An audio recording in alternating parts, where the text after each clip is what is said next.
We're waiting. Good morning, everyone, and welcome. Good morning. Good morning. It is. I'm afraid I don't know how to say welcome in Croatian or Italian, but I do know how to say it in Irish, and that's Foilta Roat. And you are so warmly welcome on this very damp Irish morning to the Glucksman. It's fantastic to have our partners from Italy and Croatia with us, and indeed to welcome two guide dogs to the building, which is very much in the spirit of what today is about, which is making sure that the Glucksman and indeed museums across Europe are open and able to provide really meaningful arts experiences for people of all abilities. And we have been very privileged at the Glucksman to work in collaboration with our colleagues in Italy and Atlante Culturali on a number of projects. And Fashion Show, the exhibition that you will have an opportunity to see today if you're here with us in the building, is the outcome of an extraordinary amount of work that has been done, I suppose, both here in Ireland, but also with our European partners. My name is Fiona Carney, and I'm the director of the Glucksman. I'm incredibly proud that the Glucksman was recently awarded European Art Museum 2022. And the reason I'm proud is because this award is given to museums that have social impact. And for me, the Beamup project is absolutely about that idea of civic engagement and social impact and the specific role that galleries and museums can play, I suppose, not just in becoming welcoming spaces themselves, but enabling perhaps an influencing society. And I know that's come up in our conversations here with our own local expert group, but also with our international colleagues. So I know that we have a very rich program ahead today, and I think that we're very excited to hear the different perspectives. As director, I do want to pick out one team member, and that's Orla Dalby, who has been directing the project for the Glucksman and doing the most extraordinary work behind the scenes. This wouldn't be possible today without her, but I know that she's supported by the whole team in the Glucksman, so I'm really, very proud of how our team have come into this project. But of course, this project is absolutely about working alongside with and indeed learning from people who are visually impaired and people who are blind. So it is fantastic to have our own local group with us, but I wanted to absolutely welcome here Tom Kenny. Tom has been with us from the start. I've been in discussions with Tom, which have been challenging, interesting, learning for me about new technologies, about ways in which we as a museum, as a space for visual arts, can truly open up and kind of think about how we can welcome in people with visual impairment. And Tom has been relentless in doing that, but in the most wonderful way, in that he has really guided us. And I appreciate that. And I'm so glad to have you here today to welcome and say a few words just on behalf of the local expert group. So you might join me in saying good morning and welcome to Tom.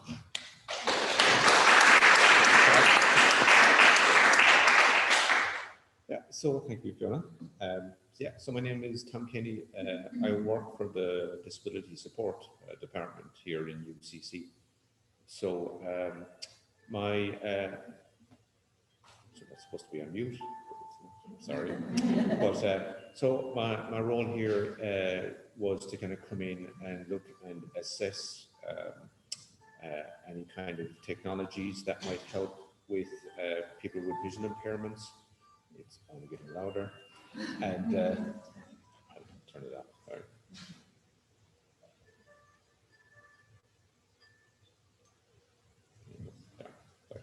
But so my role there was I worked for the DS. So we had a number of projects that we were looking into, say, across the campus, in helping for navigation and for providing information. So really with the Glucksman here, it was the idea of like, how can we help people with visual impairments to be able to actually navigate the gallery and also be able to, get as much information as opposed to, maybe scanning their phone or needing assistance constantly to be, everything to be explained. So we had a couple of options, and some really just weren't going to suit, and we kind of settled on NaviLens, which was a piece of software, and I've got to say, like, the Glucksman Orla was brilliant in chasing down the company. They're based in Spain.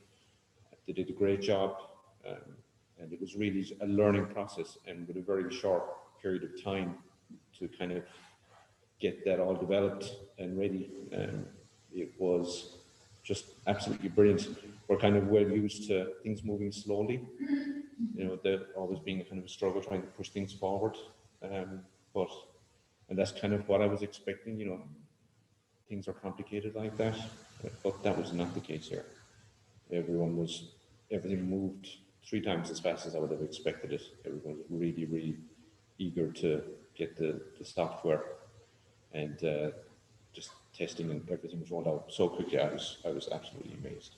So I learned a little bit about art. Initially, I thought it was a Beamup, did something to do with Star Trek. It didn't. But it was absolutely refreshing, I have to say. It was stunning, the turnaround, and just the brilliant effort that was done here at Glucksman. I couldn't say enough about it. But, yeah. Well, we're going to learn a little bit more from you on the panel later on. So we're going to have a discussion about what did happen here in Cork. But for now, I'm going to pass over to my colleague, Tig Crowley, who's the Senior Curator of Education and Community. And Tig is going to be our moderator for the day. And so he's going to welcome the next panel. I think that's us. That's it. Thank you. To take care. Oh, yeah. Okay. I'm just going to go. Yeah.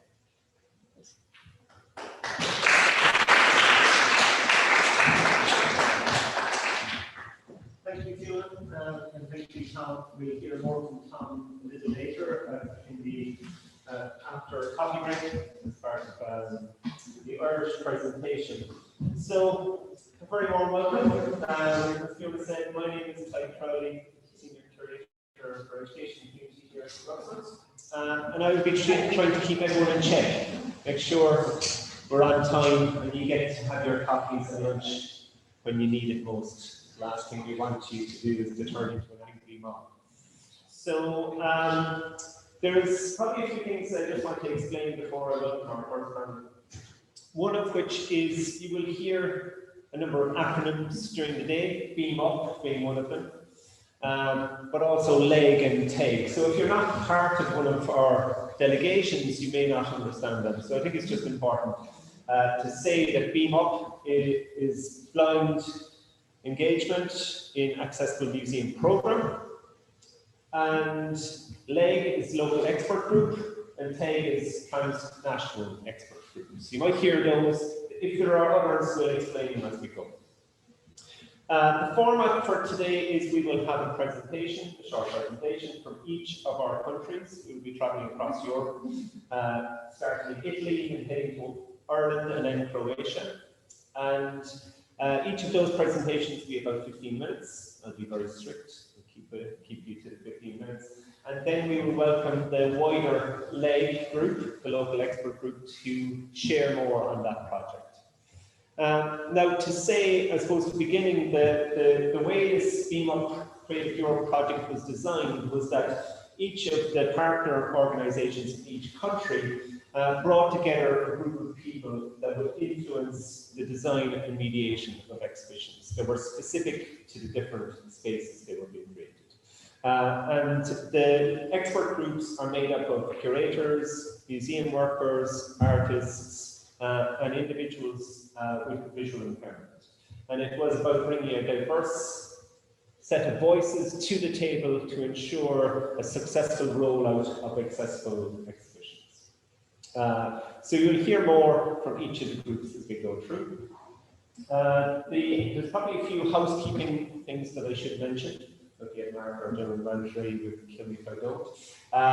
If the fire alarm goes off and we all have to flee, we will make our way through that door just as you came in here behind you. There is a lift which can't be used during fires, but there's a lift in general which is just straight across you. You can take the stairs down to the right, that will bring you down through the building, but we will be using a fire exit there. The toilets are located on the floor just below us, so if you need assistance getting there, just ask any of the member of staff. Myself, Orla, or Mark are here, so just feel free to ask us any questions or if you need assistance. Tea and coffee will be located downstairs in our kind of basement level. It's ground zero. So that's where we'll be going at 11 o'clock. Now, what else should I be saying? I think that's it. The way we have designed the talks as well today is we've given lots of time for discussion.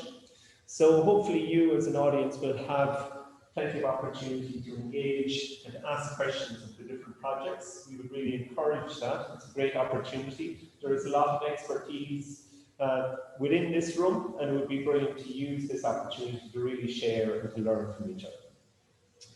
So that is it. I'm going to begin by welcoming our first group, which I'm delighted to say are all the way here from Italy. This Beamup project will be presented by Giulia Grassini, who is the project manager at Atlante Servizi Culturali. And after Giulia's short presentation, we will welcome the group.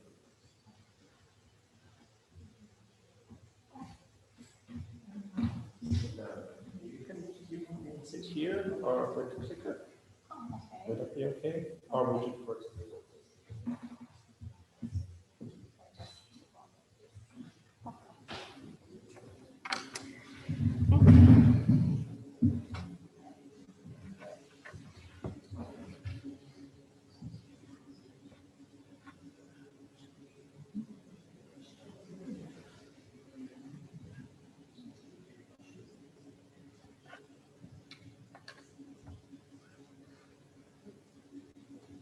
There we go. So, good morning, everyone, and thanks to the organizer of this symposium. We are very glad to have the chance to speak to you this morning. I'm Giulia Grassini, and I work as project manager for Atlante, a cooperative based in central Italy that deals with museum services, especially in the contemporary art sector. And in 2008, we were the coordinator of Voyage Inside the Blind Experience project, known as VIBE. No? It might just be building on. Ah, okay, thank you.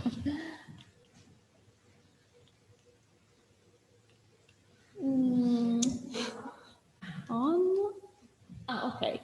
And the VIBE project was aimed at creating an exhibition accessible to blind, which traveled to Italy, Ireland, and Croatia in order to perfect itself and develop transversal solutions.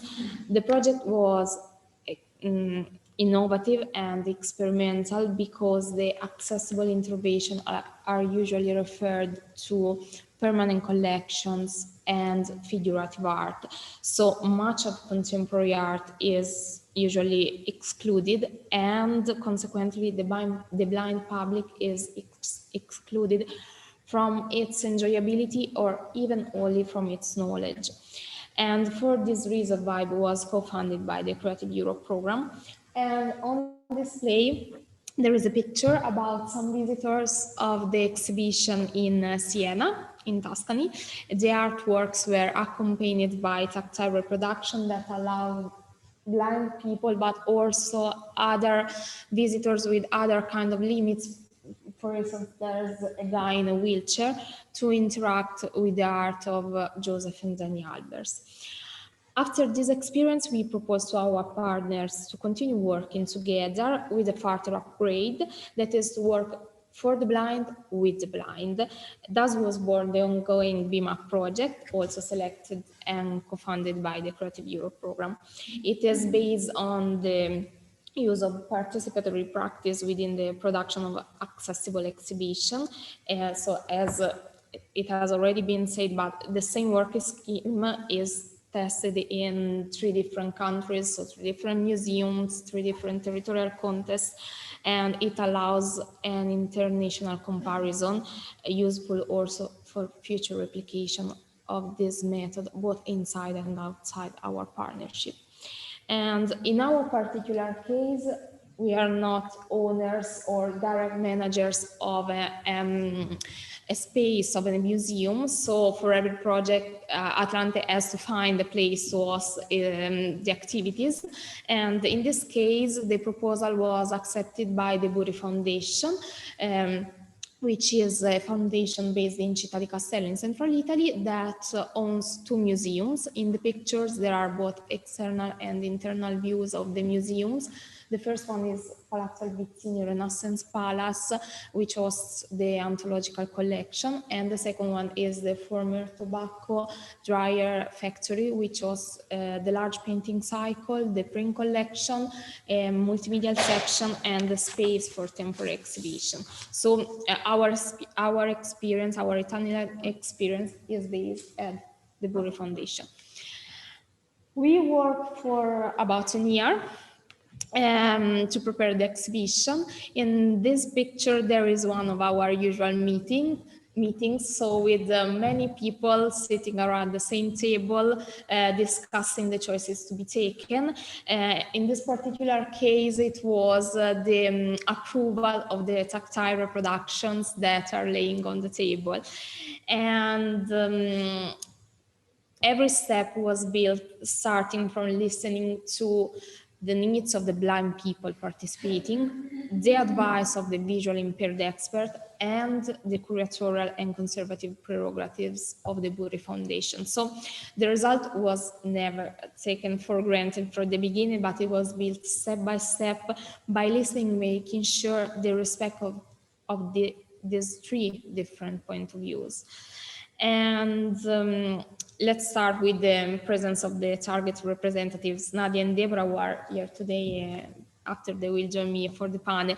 They participated in every phase of the planning and execution. We met them during my project, and we asked them to join the LEG group because through their different backgrounds, they helped us to include different perspectives, such as acquired or congenital blindness, having or not having previous experiences in the art sector. So it was very useful, and it helped us to have at any stage a direct feedback with what the expectation or reaction of the target would have been.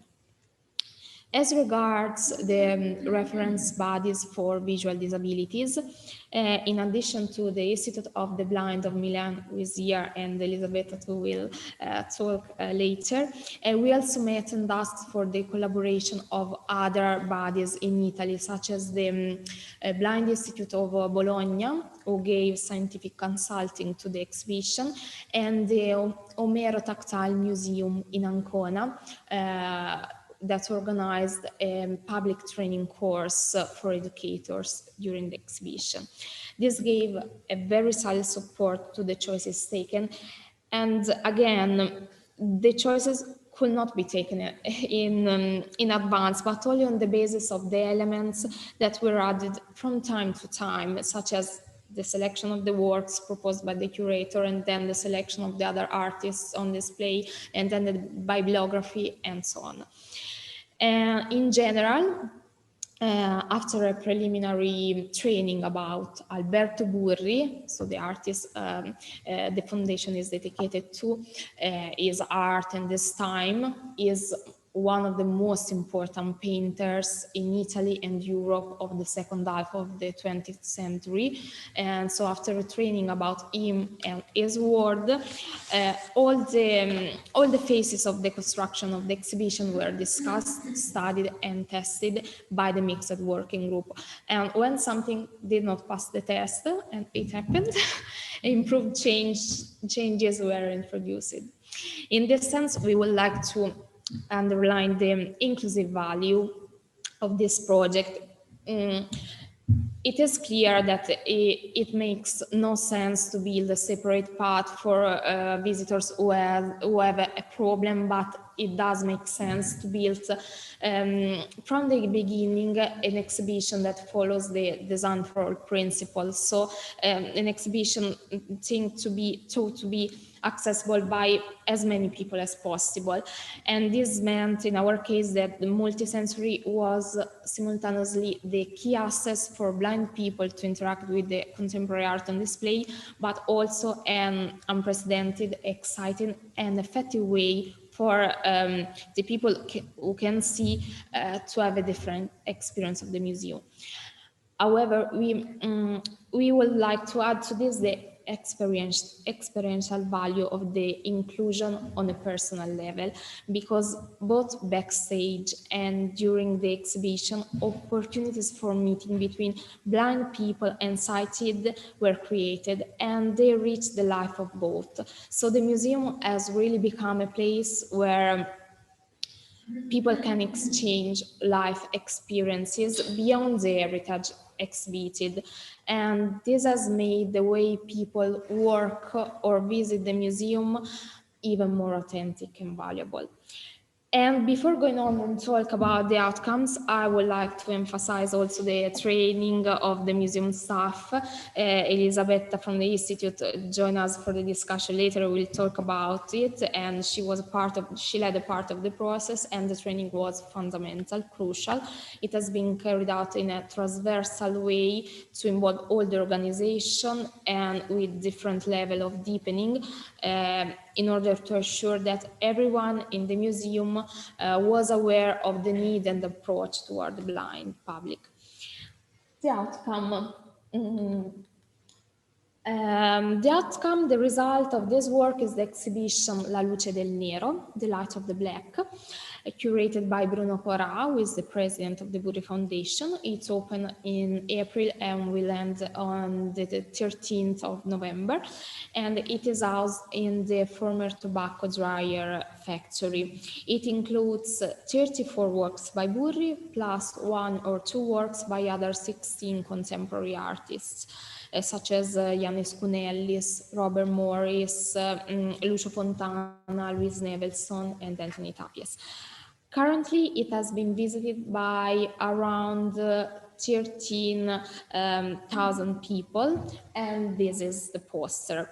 It begins with a sensory room, a totally darkened environment, in which you have the first contact with the reproduction of Burri's work, without the access to their site. So this sensory room is designed to immediately put the visitor in a different approach. And then there are 3 rooms dedicated to Burri. Here there are 12 tactile reproductions that imitate the artist's operating method and this material. Even when the original materials of Burri were available, they have been used to make the tactile reproduction. So it was a very interesting chance, because in the Burri museums, everyone wants to touch his plastic. So visitors finally had the chance to do it. And as you can see on the pictures, the tactile reproduction are close to the originals on a plane with an inclination and the height indicated by the Institute for the Blind of Milan. And there is on the bottom right a QR code, a 3-dimensional QR code that allows you to listen to some audio descriptions. And for the works of the other artists, that are very heterogeneous from each other and belong to different institutions. So also the topic of the rights is different from case to case. Instead of a faithful reproduction of the work on display, we decide just to tactile reproduct recurring modus operandi, such as the assemblage in Luis Nevelson. In the last room, there are living artists. So in this case, we asked them to directly provide from their studio some tactile materials that people could touch.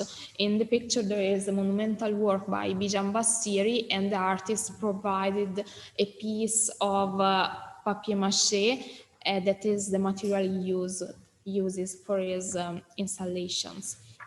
And these different supports allow the public to have a constant sensorial reference throughout the exhibition. So in many artists of the second half of the 20th century, textural materials are fundamental elements. So having tactile supports in each room guarantees the continuity of this experience, which is an aesthetic experience, but based on a multisensory approach. Another important result was the strengthening of the awareness of how much the collaboration between the world of the museum and the world of blindness is not only possible, but strategic and reach a result, and to convey it in public events, the presence of representatives from the blind world of the target has always been guaranteed. And in this photo there are Nadia and Deborah cutting the ribbon during the opening, and they are the first to enter the exhibition. This really communicated the strength and the potential of introducing collaborative practices inside cultural institutions. Finally, during the exhibition opening, every Sunday there was a guided tour service carried out by our blind collaborators. This opportunity was really greatly appreciated by all audiences and made possible a real integration between different ways of living, of learning, of expressing. And we chose these two pictures. The first one is a class who visited the exhibition with all the children lined up to touch a tactile reproduction, and the potential of the tactile approach in childhood and adolescence was really incredible. And in fact, up to now, the exhibition has been visited by 2,500 students, which for us in a quite peripheral town, it is a very high number. And the second picture is a visit led by Nadia to a group of blind athletes. I would like to conclude by telling you about two events that happened during the exhibition. The first one is an international event. Indeed, in August, there was the General Assembly of the International Council of Museums, known as ICOM or ICOM, and in Prague, and they approved the new definition of museum, and in this new version they added the adjectives accessible and inclusive. The second event is more private, but it was really moving for us. After a family visit to the exhibition, we found this sentence in the questionnaires, and it was thanks to the aids and guide, I was able for the first time to visit an exhibition together with my daughter. And the person who wrote stressed together. So I think that even only this deserves all the work. Thank you.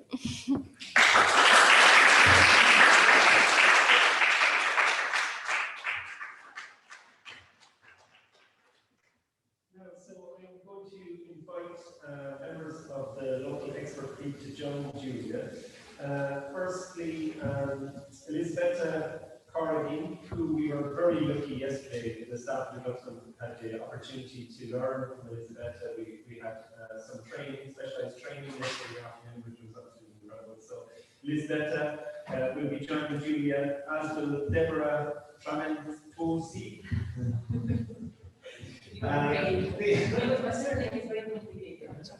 And Nadia Bridges from the Atlante local.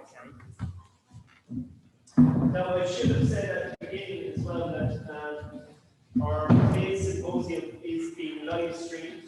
So there is a number of people online who are currently watching. We send a welcome and hello to them. After we hear from the members of the local expert group, there will be an opportunity for questions. Some of those questions may come through via our online platform as well. I will start by handing the floor over to Elisabetta, and then each of our local expert group will give their perspectives on the project and their involvement, just to give us a better understanding. So, Elisabetta, I will hand over to you. Good morning. My name is Elisabetta and I represent the Istituto dei Ciechi di Milano, Institute for the Blind in Milan. That is a foundation. This institute was born in 1840 and deals with the inclusion of people with visual disabilities, offering various services to promote their integration in all areas, school, work, culture, and so on. The Institute participates in Beamup project as a scientific consultant. In particular, we organize training sessions for the museum operators involved, and we manage the website for the dissemination of the project.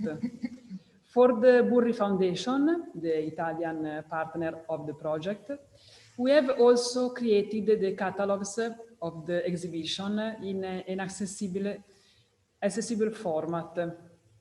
I take care of training, which I think is a basic aspect because beyond the tactile reproductions and the technologies to make an exhibition accessible, I believe that the most important thing is the ability of the staff to welcome and manage each visitor correctly, especially if he or she has special needs.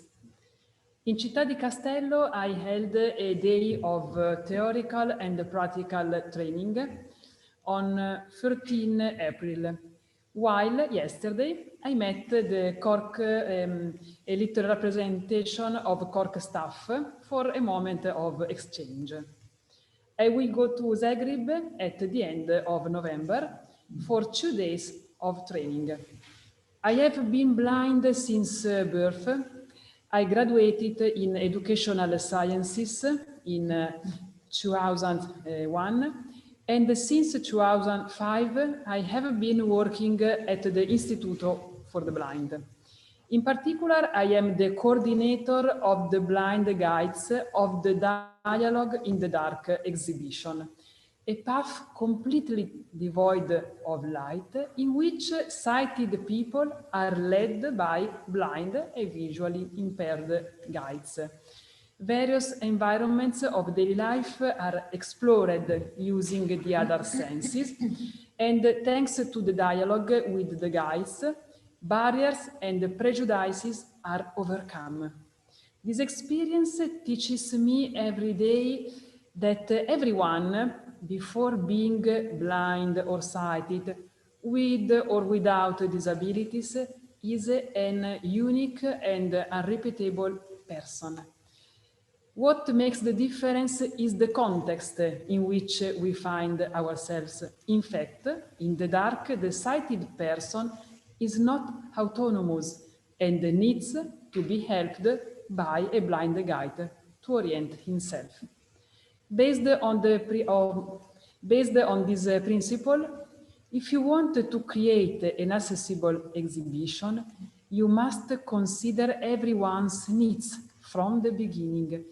You will discover that what is useful, for example, for the blind, tactile reproduction, audio guides, and so on, or the attention to the acoustic and olfactory aspect, is actually an added value for everyone. I am very happy to collaborate on this important project, and I like the choice to involve people with disabilities, not only as users, but as protagonists in the realization of the exhibitions, because only in this way we can speak of a truly inclusive experience. Thank you.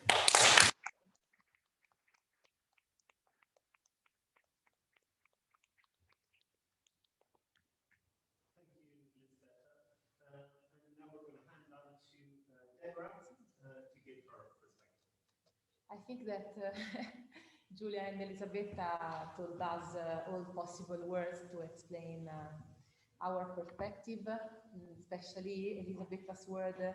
I haven't listened yet them before, but now with you.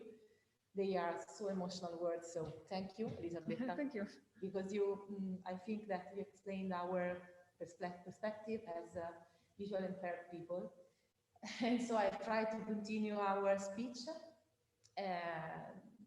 telling you thank you for giving us the opportunity to talk to you here in Cork, and Atlante Servizi Culturali and the Burri Foundation for giving us the opportunity to be active part of this amazing project and to work on it as philologists in the first step and as true guides in the second step. I'm the voice of us because my words are Nadia's words. We built this speech together because while we were building it, we discovered that we were telling the same things. So we'd like to underline a couple of things respect what is told before. The first one is that for us this project was so important because we lived the main difference between an accessible exhibition and an inclusive one. In fact, in our first experiences, we took part of an exhibition, but at the end of it, when the exhibition was already organized. So we only eventually have to correct the organization. I don't know, the artworks or to the technique papers or to the spots, okay? It is an accessible exhibition when sighted people organize it. In this case, we are in front of an inclusive exhibition because, as Julia told before, they work for the blind, but with the blind people from the beginning. So we collaborated to start a new method, a new way to have an exhibition. So we chose everything with the president of Burri Foundation and with the architects and with the staff. We tasted the reproductions and we corrected eventually what is to be corrected. So for us, it's so important, this perspective, because in this way, we created two different kinds of dialogues, because in the first step, we created a dialogue with the staff, with the foundation, with the services. And in the second step, we create a dialogue with the visitors, especially with the sighted visitors, who understand a new perspective to see and to appreciate the art.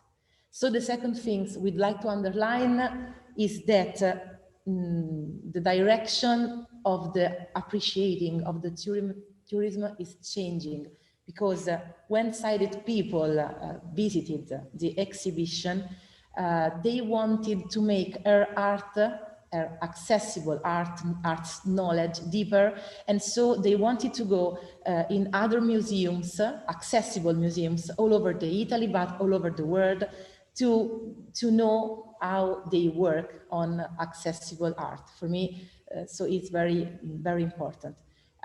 For now, I continue to receive blind people's feedback.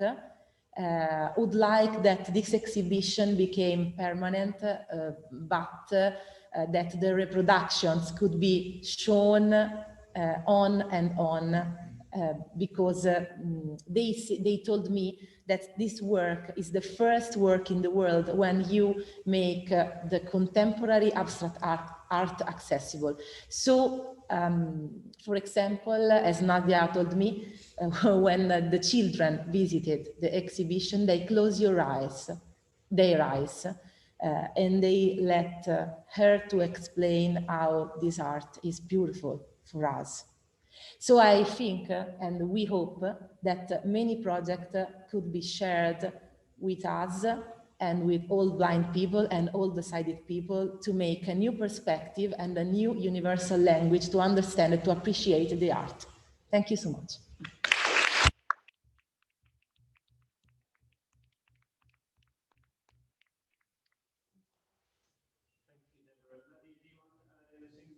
I don't speak very well in English, so she spoke for me.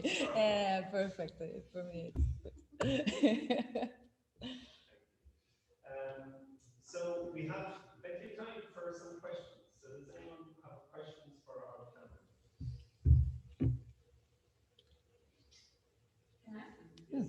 So does your foundation Buri also begin the collaboration? Do they have in mind to represent the productions you make in some exhibition in the fall or where it's maybe, or some kind of Yeah. arrangement?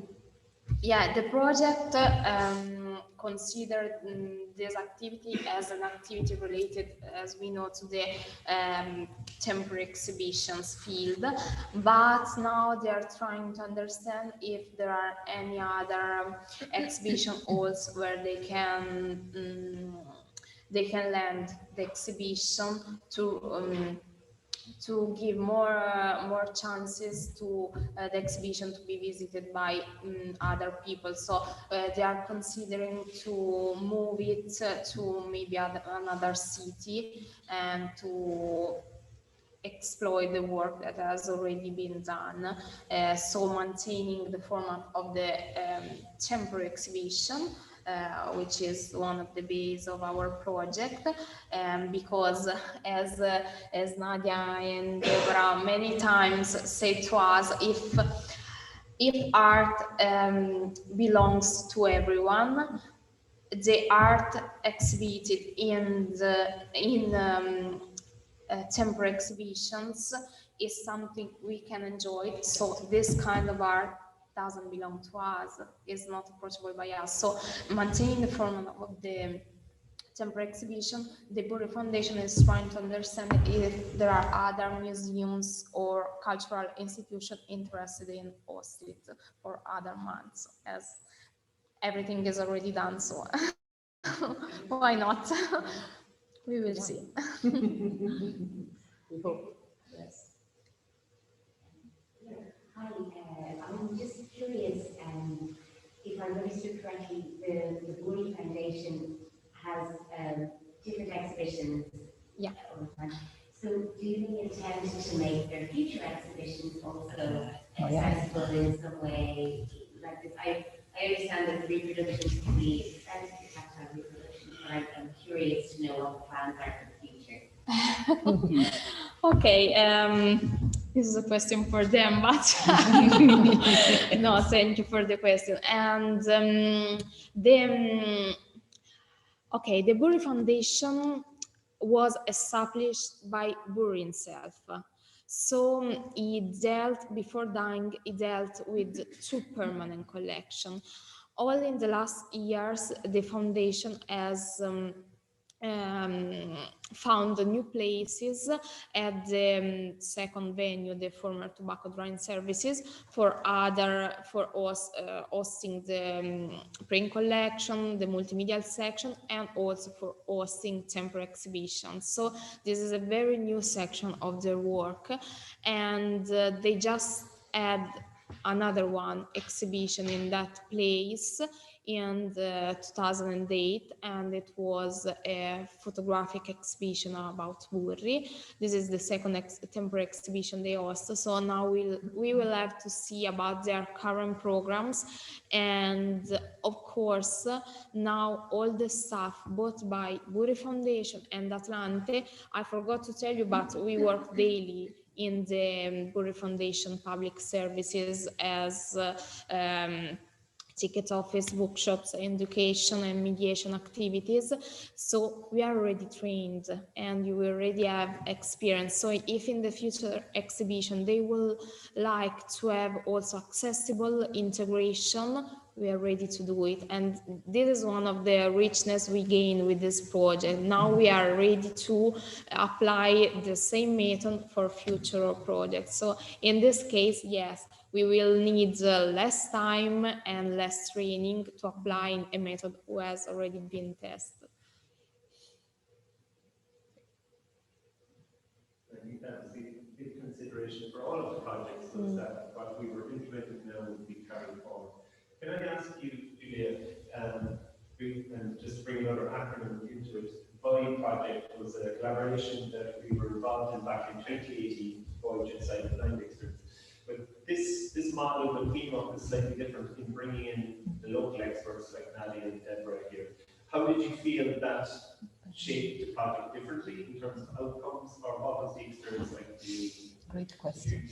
So from Vibe to Beamup. Yeah, the differences there and how this this local expert group really shaped the project. Interesting to know the answer. Diversissimo. And yeah, well, Vibe was a really interesting experience because yeah, it was we focus on the temporary exhibition and on non-figurative art topic, but we felt it was not enough because Deborah more or less already told you that we got in touch with Blind just when the exhibition was already prepared. So we felt there was a missing contact point with Blind during the preparation. And the exhibition, talking about the Italian experience in Siena, the exhibition was good, it was really appreciated. We had also media interest in the exhibition, but it was not enough, let's say, enjoyed by blind people because it was difficult also to convey the communication with blind because there were maybe this lack of communication from the beginning. So it was a really positive experience, but we felt we could have done something more. And this ends also in this first experience, having a traveling exhibition, so seeing the same exhibition in 3 different museums, in our opinion, helped us so much because we saw the same solutions in 3 different contexts, and it helped us in understand what really works, such as the sensorial room and we repeated it also in Beamup project. So this totally dark space, of course, the inspiration is from the dialogue in the dark of the Institute for the Blind, but it is really effective. And what maybe work less. So we felt that we need more blind presence in our project. So this is how we switch to Beamup, and so we prefer to have in Beamup the comparison is not based on the same traveling exhibition but on different exhibition but the same methodology. So even the outcomes in our opinion are more linked to the real inclusion. I think that we, in Vibe, we dealt with accessibility, which is so important, and now we are dealing with inclusion, which is even more real and important. And the outcomes of Vibe were this exhibition about the art of Joseph and Danny Albers. In that case, we had not the original materials, but 5 original artworks to be touched, and this concession by the Albers Foundation was amazing because people could touch 5 original artworks, but it is a dream, but it is not possible to have it all the times.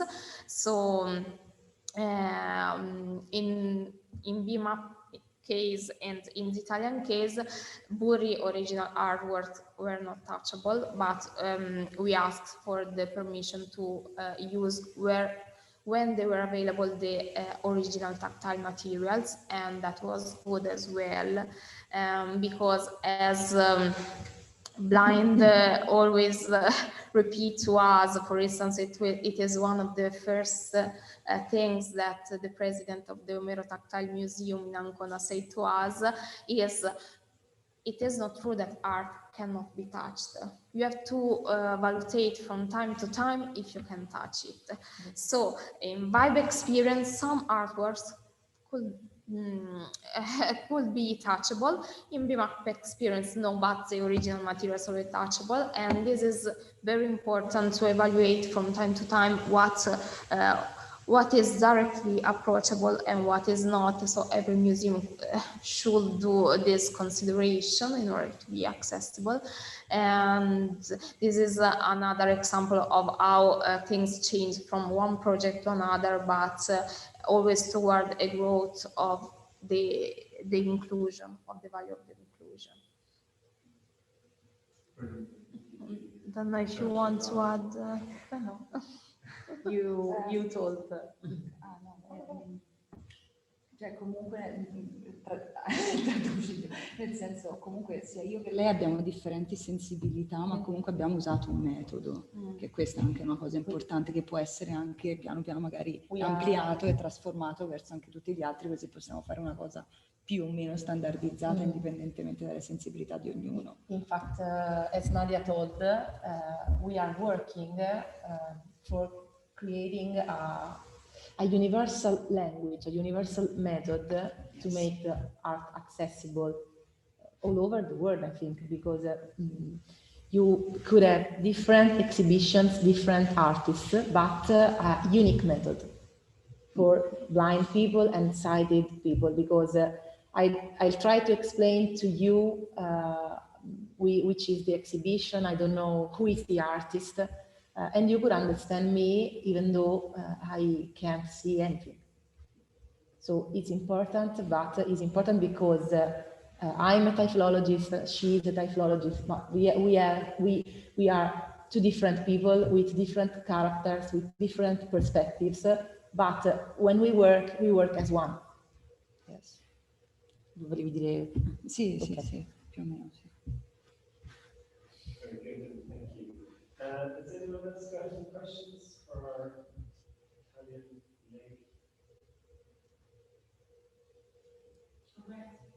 Thank you. Okay. And you touched on so many interesting points there, I think, which will pop up in our next session and the session later on this afternoon. But crucially around the landscape impact of this Creative Europe project and how it can be rolled out in the future. We talked about the universal language, all of those, but I think Raheem's will rise up again after we get some caffeine in this. So what we will do now is we will join and thank our local expert group from Italy.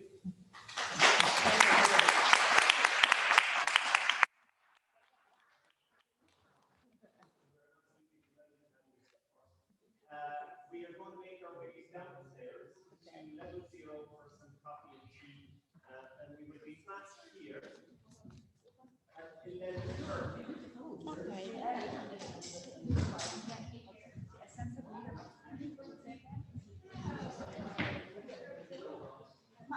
Però sì, va benissimo, era solo per farvi capire che secondo me voleva chiedere anche qualcosa. Comunque ha detto che se fossero stati due persone diverse.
the Beamup project for our museum. Orla is going to give a short presentation on fashion show and the involvement of the leg group in the design and mediation of the exhibition that's currently on display, and then we will welcome members of the leg group to join us for a discussion. So over to you, Orla. Thanks, Terry.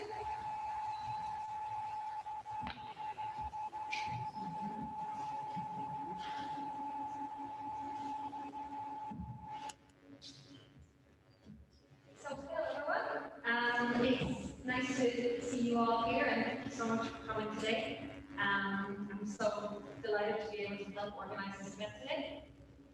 And as Julia said, I think it's brilliant to have all the partners from the different organizations in one place, in person, for this event.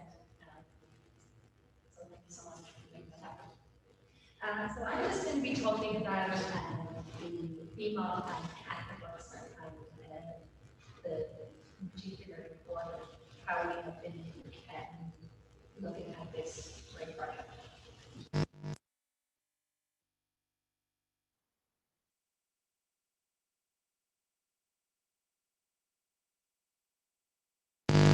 We talked about the tour of the exhibition, and this is a real privilege for us.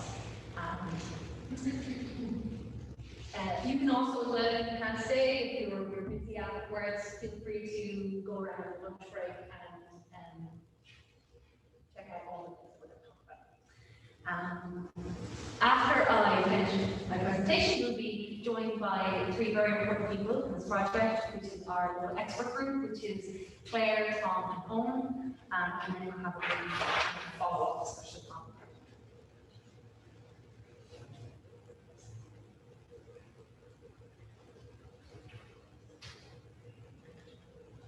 this works.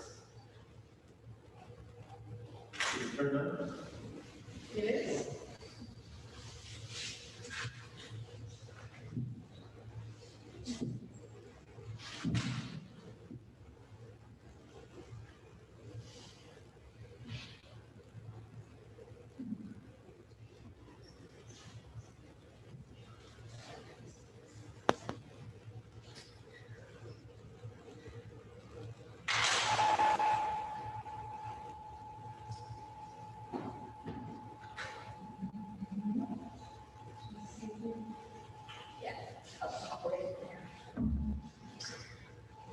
Brilliant. So on this first slide, there is a photograph of the Glucksman Gallery.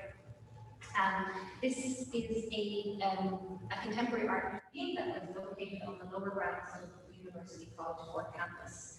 And as you can see in this photograph, we're surrounded by a suite of trees and a kind of a wild space around us, including the River Lee that passes through Cork City. We present a wide-ranging program of temporary exhibitions that also include an extensive educational program. Each exhibition is 3 months long and includes artists from Ireland and internationally based practices. These exhibitions are often theme-based, group shows, and are often also in collaboration with an organizing or an academic department within the university. So this project was a great opportunity for more collaboration, but on an international front. On the other half of this slide, we have a photograph inside the gallery, and this is a woman touching a tactile model in the open gallery space upstairs. This is from the exhibition by Voyage into a Blind Experience, which you heard about from Julia earlier. So this is a great opportunity for us to dip our toe, invite new perspectives into the gallery and look at new ways to engage visitors in the exhibition. But as it was a temporary exhibition here for 3 months, with not much in the way to be created afterwards, we were left with a great experience, but looking to continue forward. So that brings us to the follow-up, which is the Beamup project, and this was a great way to kind of renew our commitment and look at ways where we could create a more sustainable, accessible model for the Glucksman specifically. So the first kind of step in this process was we brought together our local expert group and we brought them in on site for some visits to the gallery to kind of identify what barriers face us specifically as a building, as a museum, and as staff in an organization.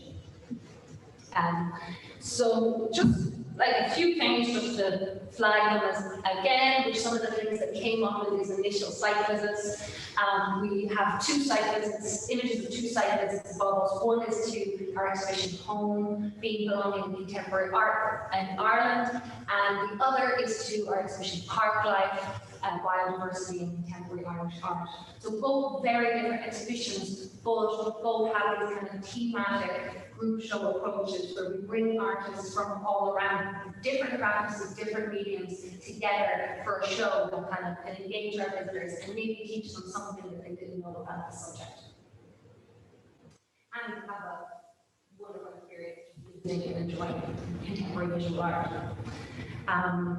So some of the challenges that came up initially is we were using a QR code system to deliver our audio guides, but these were completely inaccessible because you couldn't find QR codes to hear the audio descriptions if you were visually impaired.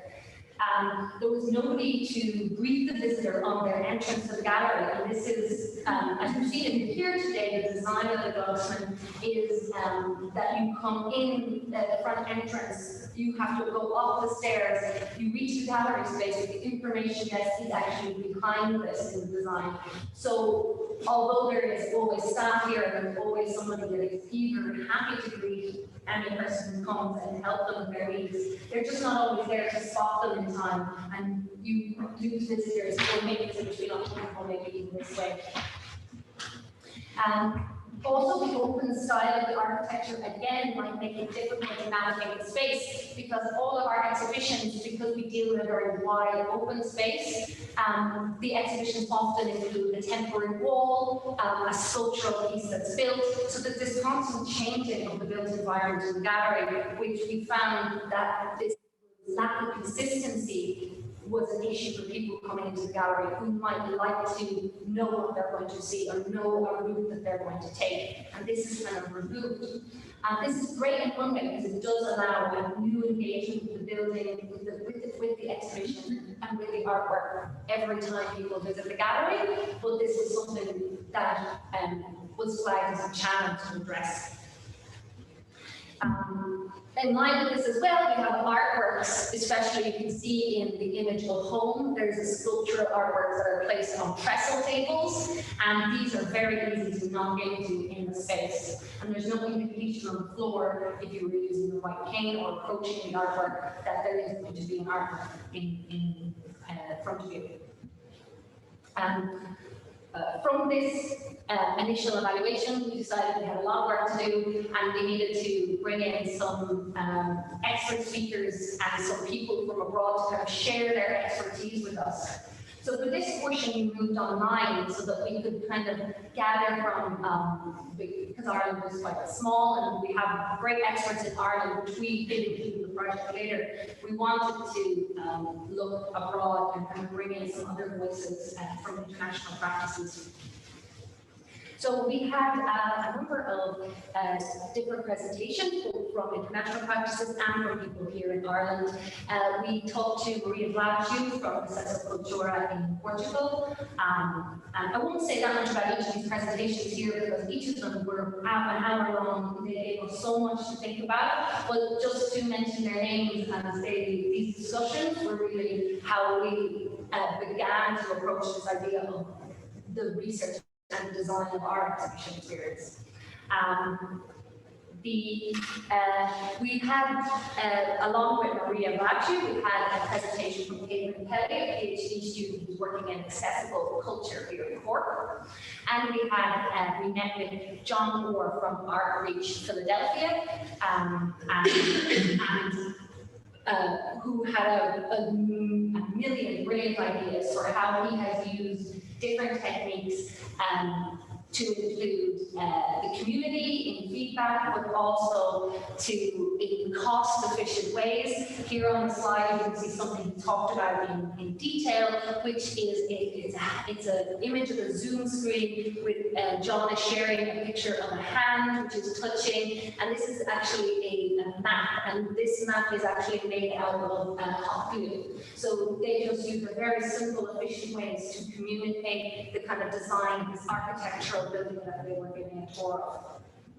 So he talked us through how, like, you can have expensive processes, but you can also find ways to do things for whatever the budget and whatever the need. So having a small budget is not an excuse to not provide access to these cultural institutions. Something that John said that really stuck with me, that I wrote down immediately and I kept thinking about, was that he thought that for any tour, we should strive to create an immersive moment that utilizes all the senses, if possible: touch, smell, sound, and sight. And these immersive moments from giving tours in the gallery are something that you may try to create anyway, a moment that kind of will bring the attention back. But you often don't think about how to make this more of a multi-sensory approach, this immersive moment. We followed up as well, just in this research phase, with a visit to Citta di Castello and to our Italian partners, where me and Claire got to explore the vast range of tactile models, and we definitely got some great ideas from visiting them.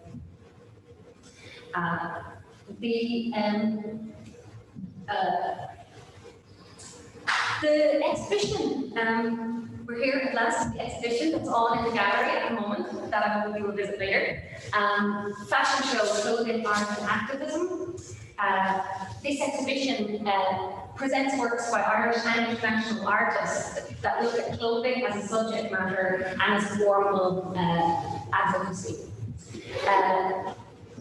This exhibition was selected by the curatorial team because, as I mentioned, one of the key goals for us in this was that this project could help us develop sustainable, accessible practices that could apply to a wide range of exhibitions that we deliver here in the gallery.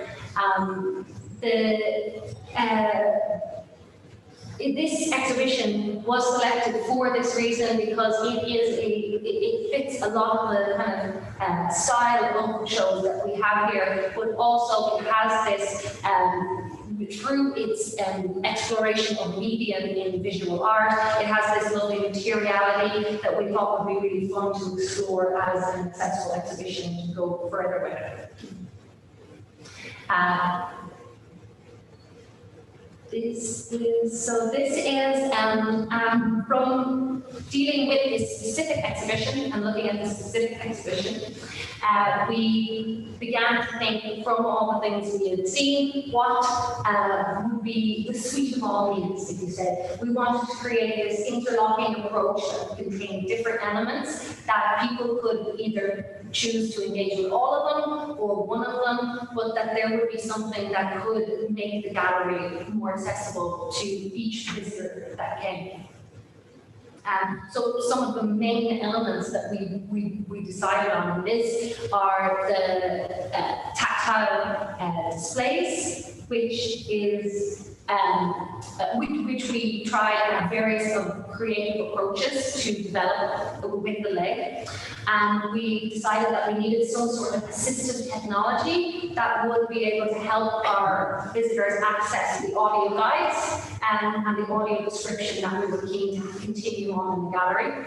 And this became NaviLens, which is an app that helps people who are blind and visually impaired to navigate traditional signage.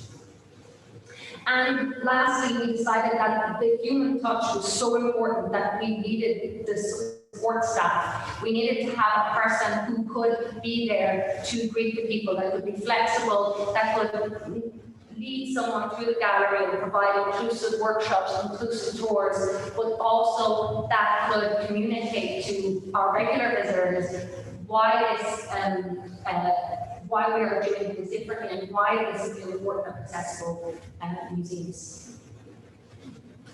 So just to kind of go through some of the main outcomes here, the first is the tactile displays.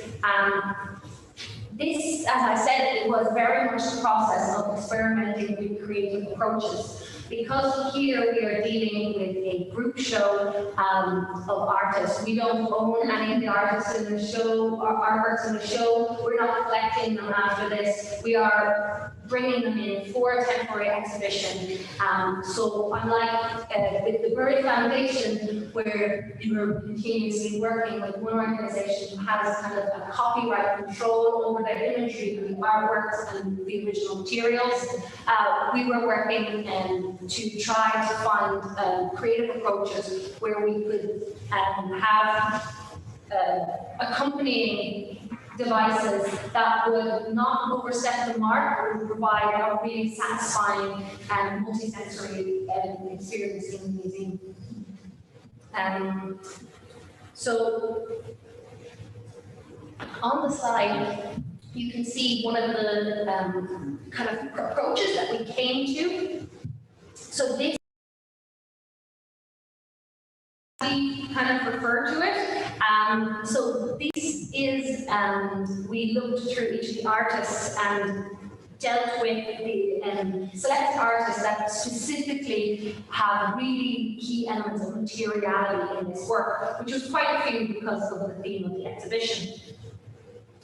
So we mocked up these simple tests and asked Claire to evaluate them, and we worked on adjusting the designs and the materials until we reached the current versions. So from the slide, you can see that the design is readable from the top left corner to the bottom right corner. And as you run your hands along each section, you get to investigate the different elements that are running through the artwork. So this can be used alongside a tour or a audio description, or can just be enjoyed by a visitor autonomously.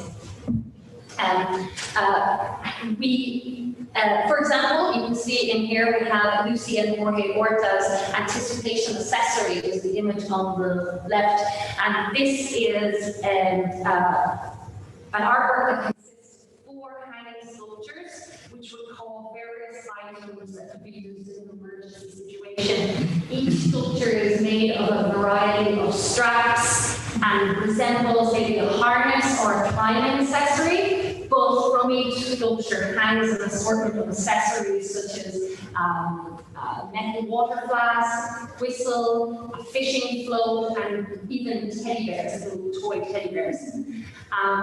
So the tactile key for this work demonstrates the variety of straps and the kind of eclectic combined nature of this work, and even hints at some of the elements that are actually contained on the work. And so these actually, when we decided on the exhibition design, we decided to place these next to the artworks on the wall, next to the information text. And this was a decision that we discussed in the local lecture group meeting because we wanted to have, we were discussing what kind of information do people expect to see on the gallery walls, and they expect to see certain things on the gallery walls next to the artworks, but not other items. So this tactile key to be included in next to the material list and the artist names as an added extra that could be added for any artwork.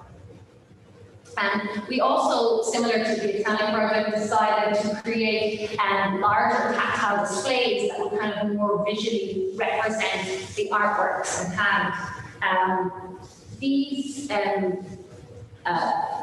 We tried to take the idea of the artwork or the concept of the artwork and create a visual of that rather than recreating the actual visual or design of the artwork in person. The other thing which I touched on briefly is NaviLens, this assistive technology that is used to navigate traditional signage. This was a really positive experience. It basically works by you use your mobile phone with a specific app that has been developed and it is looked after by them. You can scan around the gallery and pick takes up the code without the need to stop, to focus, and to find the specific space. This has, we found, had a lot of uses in the gallery, as Navians are working to constantly develop this to make it accessible for other people, including they have a set that can translate the wall text that you input to 33 other languages. So this also works for international visitors, international students, and other people visiting the gallery whose English is not their first language. We had a large focus in this project on staff training, and as I think Deborah was saying, one of the Italian group, that there is, Elizabeth actually said it, that there's no substitute for having staff that are trained and are aware of what they can do and how they can assist someone. And so we had a range of different training for upskilling to our new technologies, because it's important to learn how to use them when you're instilling in the gallery, but also that we did audio description training with Anne Hornsby from My Guide. We did a training session on rights-based approach to access with Porth from ABI, which is Arts and Disabilities Ireland, and we did guiding techniques for all of our gallery assistants with Geraldine Nail from Child Vision. So this is a really important part that will become a sustainable part of our practice, because our staff now have these skills and will continue to carry them forward into future exhibitions. In particular, the audio describing, because for this exhibition, I did all the audio descriptions, as he has done training before, and did a marathon approach to it. So now we're able to relieve him of some of his duties and add a diverse selection of voices as well for people to hear. So that is in kind of it. We've had from the initial feedback, we can tell this project has been bringing new experiences for our visitors. And on this slide, I just have some photos of some of testing some of the models. Me and Claire trying out Navians in the gallery on the opening night. Some children that are exploring tactile keys in the gallery autonomously, and some visiting people on our tactile tours. I think that it goes without saying that this project would not be possible without the help of the local expert group, who I definitely went on a journey through, and we learned and we spoke to all these experts and visited places together, and kind of put together this kind of collection of resources and training and items that together then can create this exhibition that you can go and see today at Zagreb. Thank you.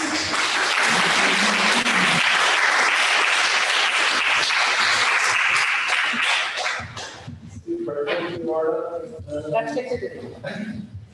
clicker didn't work. The clicker didn't work. Nope.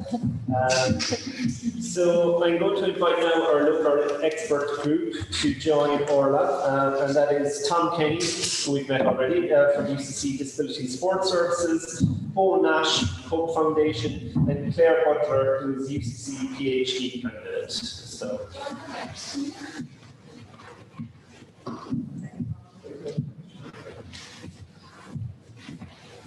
There you go.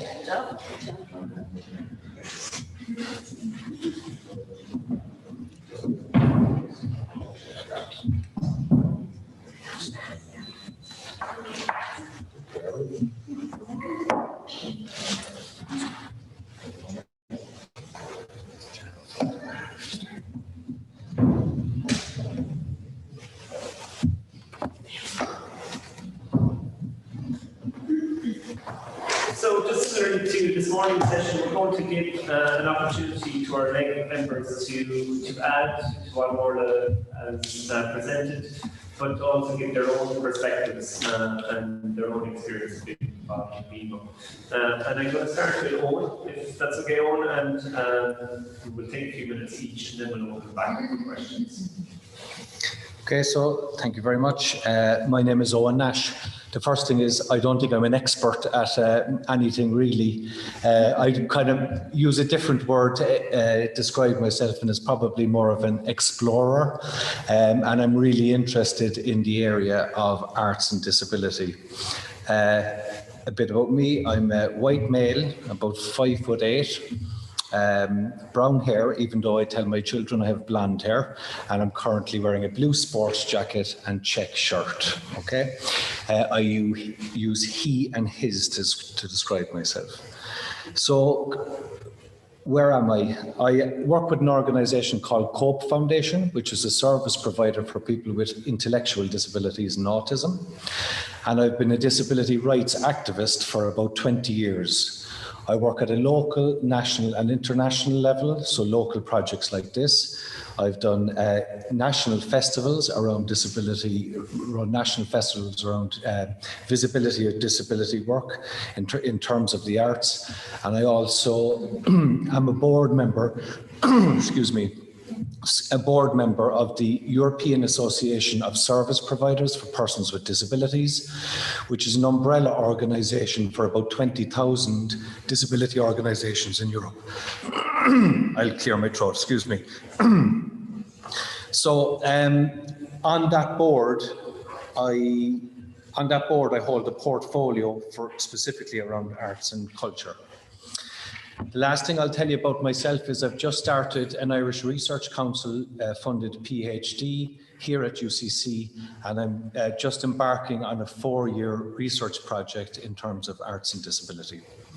So what I've been taking from today so far is some of the questions that came up from our Italian group first, was, does art belong to everyone? And I thought that was a really interesting question that was asked about who owns art, who gets to experience art. Like, does it belong to everyone? Because I don't think everybody feels it does belong to everybody. And I think there are some of the barriers that we need to be breaking down in terms of what we do. Because there are people, regardless of policy, who continue to feel that they are exempt or excluded from experiencing or engaging in artistic processes, or their work being valued or shared, or being invited in as an audience member, a valued audience member. So I thought that was a really interesting question from our Italian members to say, does it belong to everyone? Because I think that's a big question for us to be exploring. And the other thing I was thinking about was this idea, and it came from the same group, of the accessible and inclusive. Because of course, things can be made accessible by others, but the process of inclusion is really about involving and valuing people. And I think that sense of valuing anybody who wants to engage, and coming back to does art belong to everybody, is that process of being included in the developmental stages, not only at the end stages, but throughout, from the beginning, and being a valued participant within the process from start to finish. Another thing I picked up from today was the idea of there's no universal valid solutions. Again, talking about the differences in us all as human beings as we cross thresholds. For example, as we move into this space and experience the exhibition, we're all going to experience that differently. And there is no one fit for all in terms of it. We can find different ways to maybe broaden possible options, but we all are accessing it and we're coming as ourselves. And I think in that, the idea of these flexible systems and offering a range of different models to enable people to access and to enable people to be included is really important. That there is no one size fits all. And the idea, Orla, you mentioned it earlier, of having a suite of options, but also the importance of the human contact when you cross into spaces, because what's in place from a technology point of view and others may not suit what you require. So I think that's important. One of the things I thought I didn't hear a lot of this morning, we talked about accessibility and inclusion, but I didn't hear a lot of people talking about the idea of rights. that are we coming from the rights-based perspective, so that I have the right to access a space, a right to be an artist, a right to be able to come in and experience it. And these rights are enshrined in the UN Convention on the Rights of Persons with Disabilities, in specific Article 30 of that. And most recently, the Union of Equality, which is the European Union's disability rights strategy.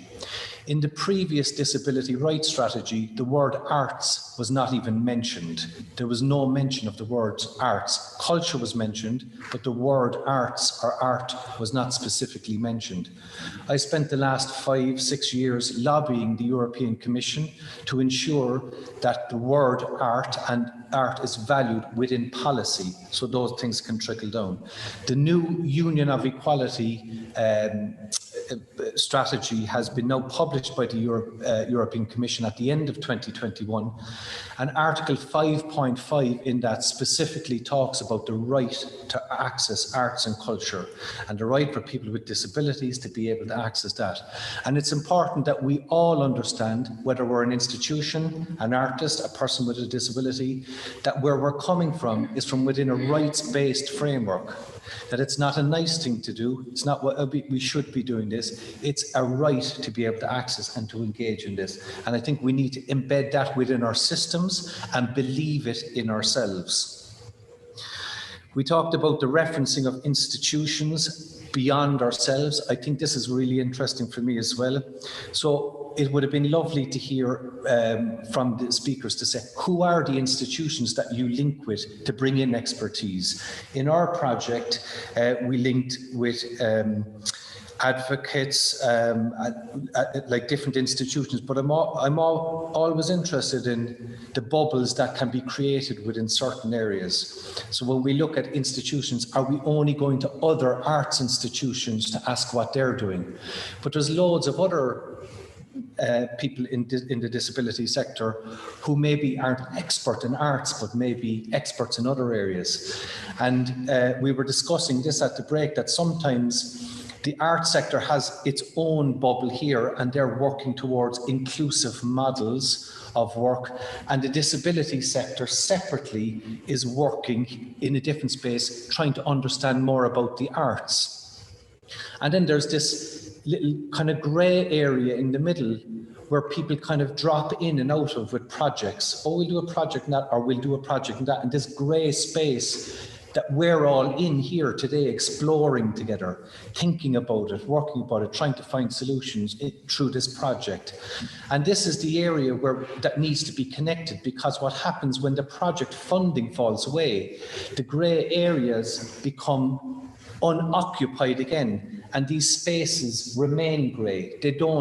We don't leave sustainable colour in them for long-term sustainable change in the areas. So I think there was a fabulous question asked from the floor earlier, is what happens beyond the project? Will you continue this type of work in your museum beyond the lifetime of the project?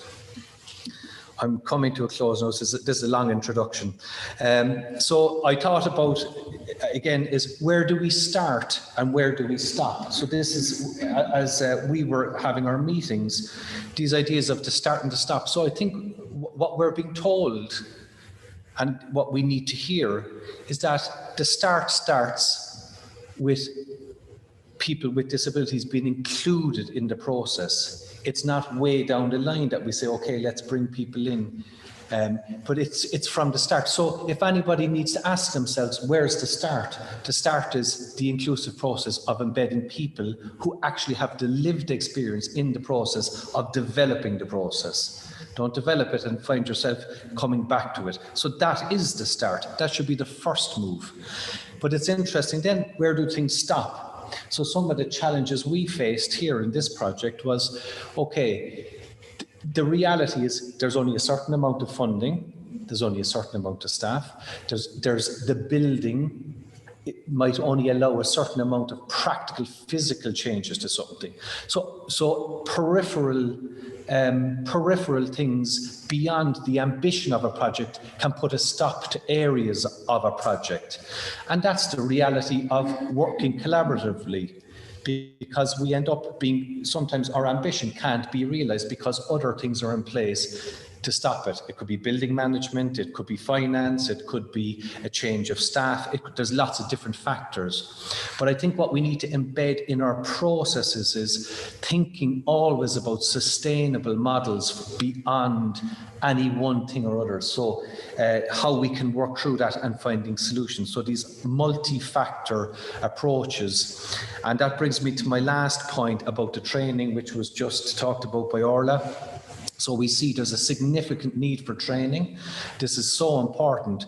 But when we train people, what often happens is there can be a turnover of staff, a change or whatever, and the dynamic changes, a change at the top. We're not really interested in inclusion anymore. Or everyone we've trained has now gone to new jobs or gone back to college or whatever has happened. So what's the investment from an organizational perspective then in the long-term sustainability of ensuring that inclusivity is embedded within the actual process for the long-term sustainable development of any organization? So that's my brief introduction, because I think a lot about these things. Thank you very much for listening to me.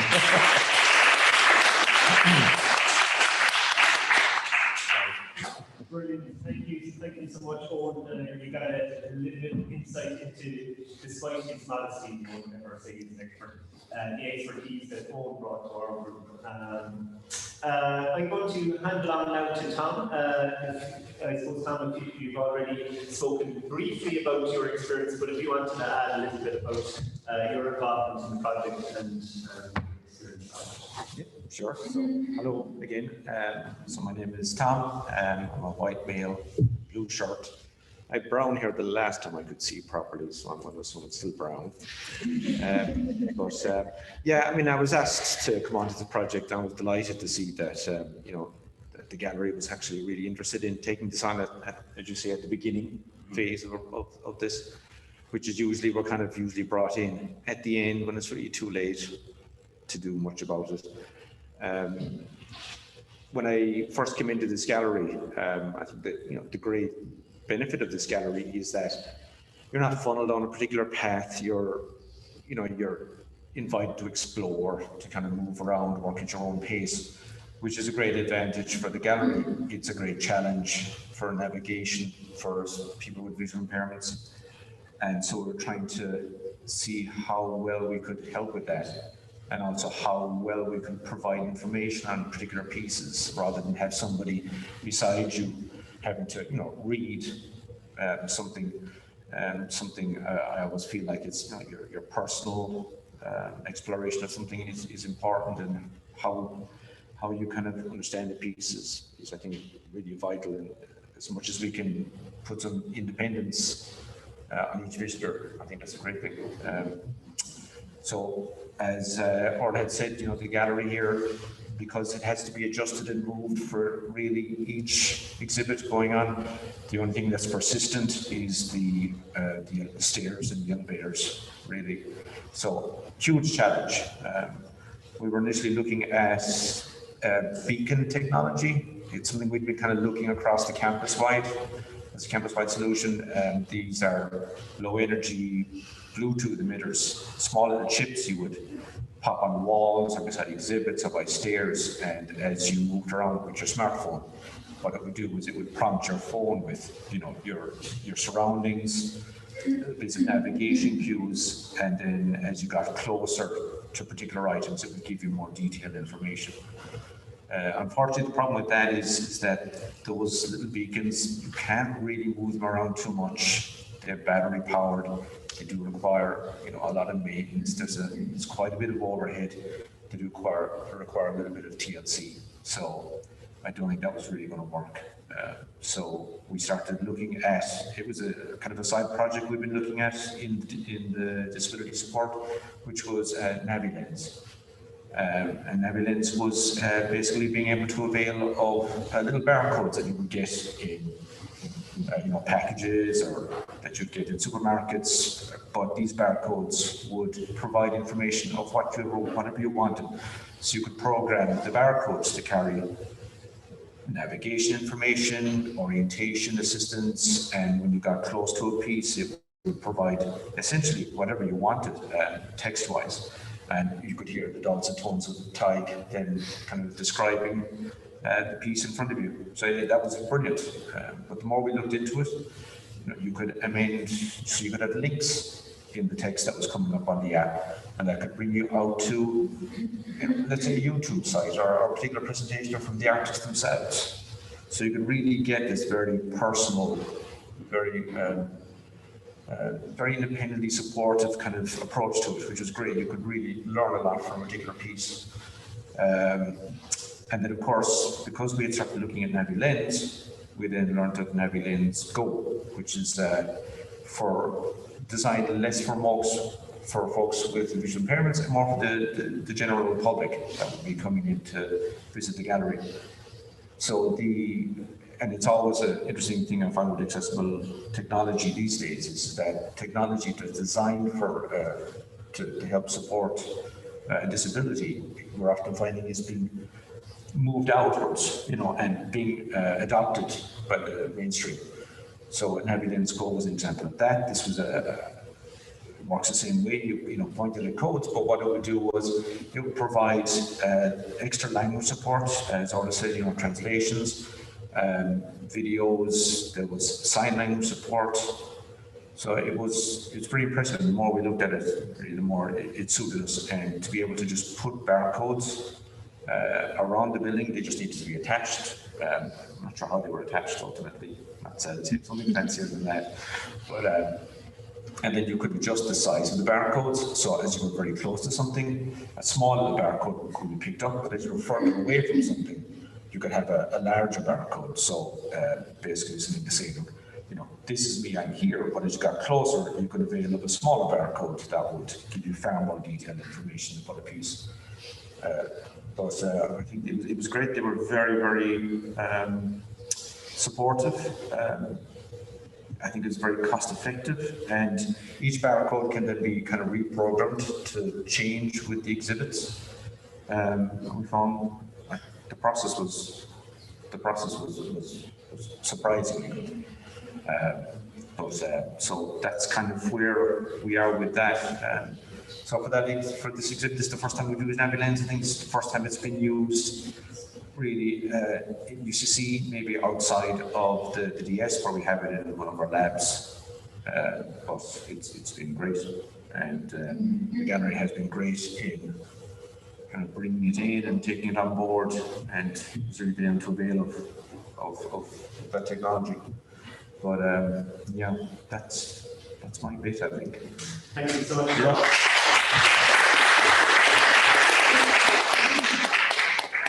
And as our late group explained their thoughts and their experiences, you can see the depth of knowledge that we were able to avail of and the expertise from different areas. Next up, we have Claire Butler, who is UCC PhD candidate who was engaged with the museum in the past, but we were delighted that she came on board for Beamup and to bring her perspectives to the project. Claire, do you want to share a little bit with us on your experience? So basically, I think the first time I kind of came into the Glucksman was for the Vibe project. And I think like the Vibe project, I thought it was fantastic. It was actually really my only first real experience of an art gallery, because as Owen had said, some people, I suppose, didn't really feel like they could maybe get anything from going to an art gallery. And I think that's the way I used to feel. Like if I went to an art gallery, I probably wouldn't have much of an experience, not being able to see the art, so I wouldn't go. But then when I saw the Vibe project and I was able to experience that, I really genuinely enjoyed it. And it gave me like a genuine interest in art and a genuine interest in wanting to go to art galleries. So when I received an email asking me did I want to be involved in the Beamup project, I was delighted to be involved. So yeah, I mean, my experience has been really fantastic. Like I found the whole thing amazing, and I found the staff in the Glucksman that like they're really genuinely so interested in, making their work accessible to people. They have worked so hard to do this.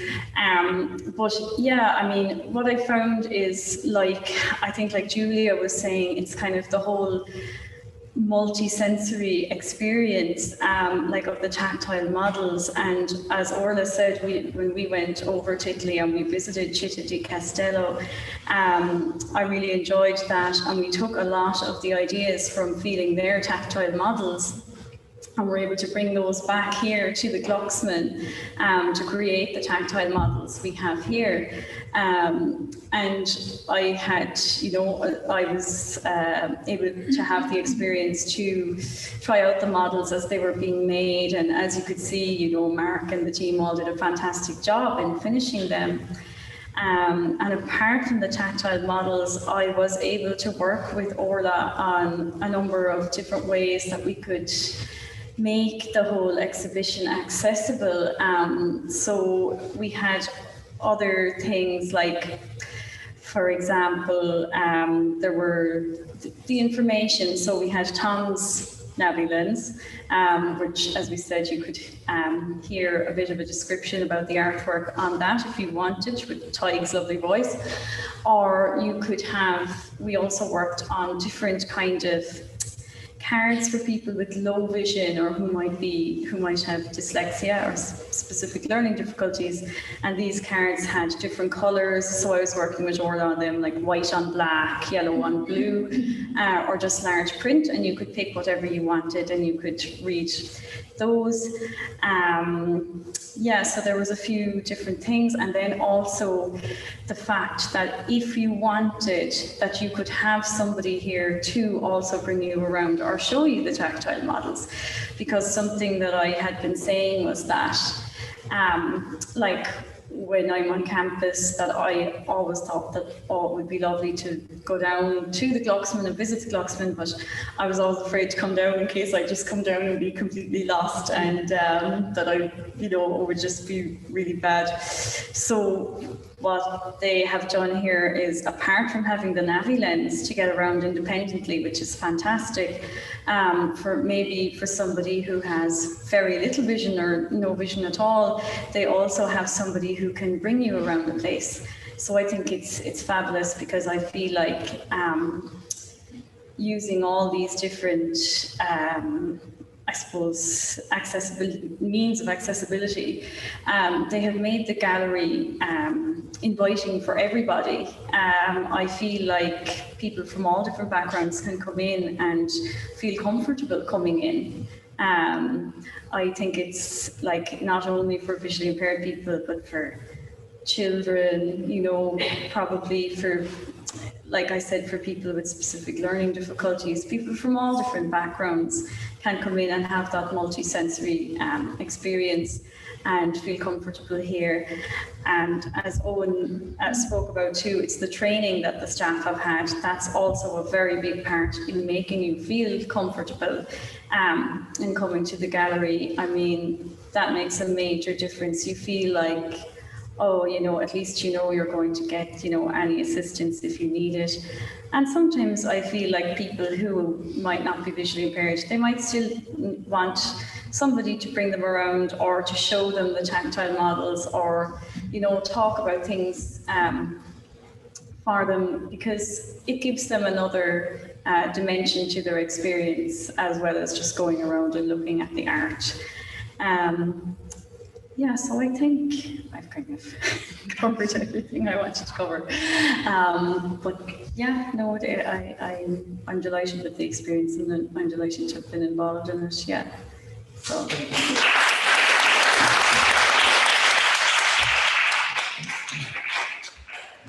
Thank you so much, Claire.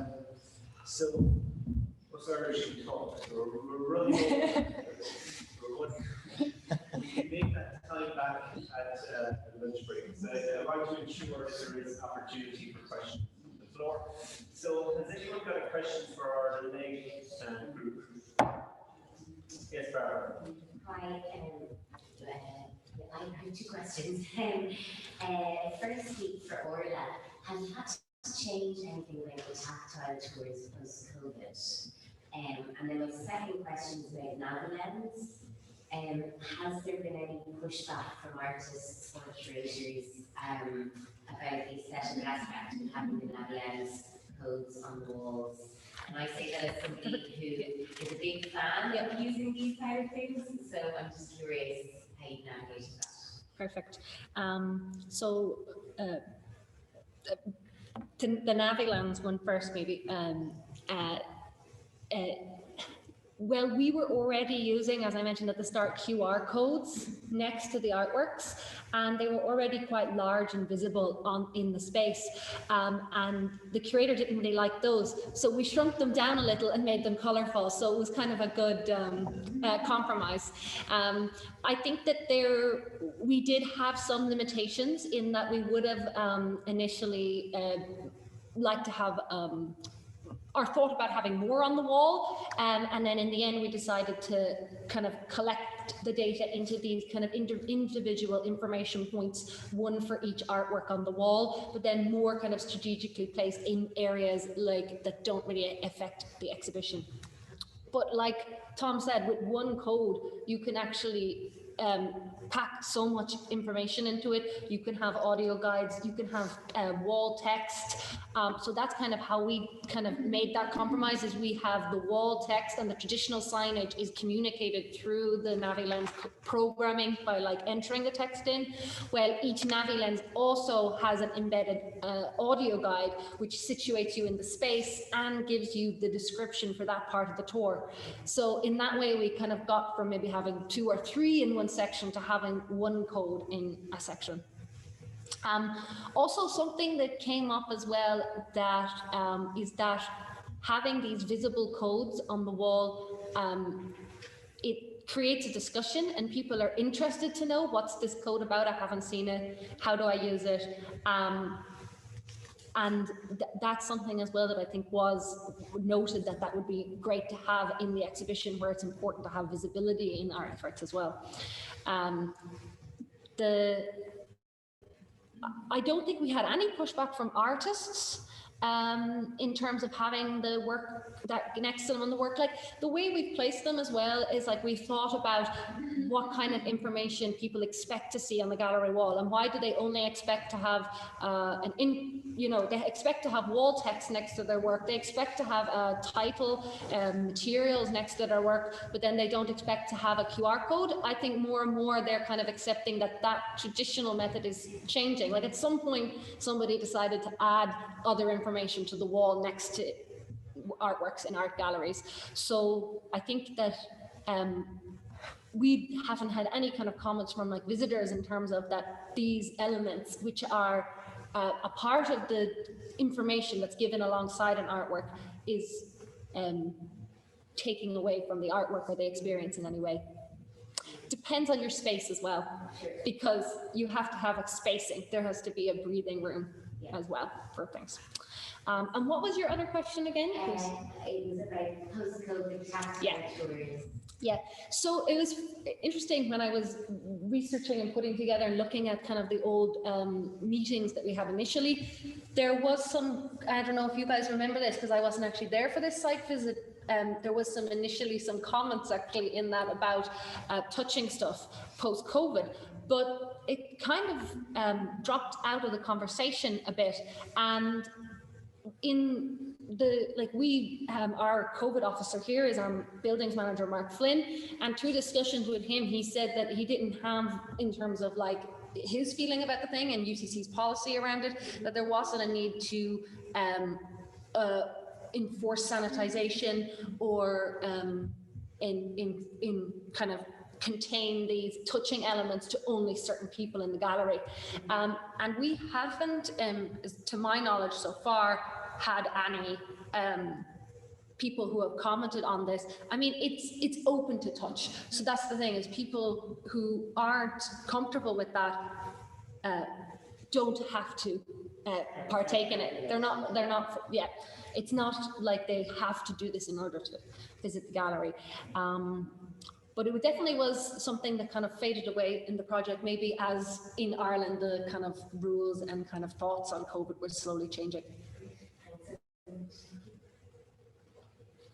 Super. Yes. I have a question about the audio descriptions. You're now in that phase of getting ready to start to do them. So just a question, do you include in your audio description the navigations through the tactile reproductions? For example, you start from the top left corner, or do you leave it up to the visitor to explore on their own? Yeah, we include in the audio descriptions more the visual, the description, so situating them in the space and describing the artworks and then contextualizing the artworks. We kind of discussed in length the kind of how long these audio descriptions should be and the kind of amount of time that it would take then to move on and be like, now collect the model. And then it might even, for some people who don't want to be a part of that, then they have a kind of a responsibility then to find this tactile model if they're on their own. So NaviLens functioned as a way to communicate this audio descriptions to people, but we didn't include the descriptions of the tactile models. Instead, we focused on giving our tour guides and our support staff who are in the gallery for all the opening hours the tools to do on-the-spot audio descriptions and to engage visitors in the tactile models. Your question about it? That's a good one. One kind of touched on like the sustainable accessibility, inclusivity, like as the Glucksman goes on, but you kind of touched on like the training and the turnover as well. So I'm just curious, will you guys be like, is it the intention to continue training people after this season finishes? Like if you get a new staff, will you train them on like guiding techniques and stuff? Yeah. I think that is, I mean, it's not 100% up to me, but I think it is something that we are looking into in terms of an online training session is something that came up, which is being developed by the National Disability Association, isn't it? Disability Authority. National Disability Authority are working on an e-learning. So I've been in kind of correspondence with them.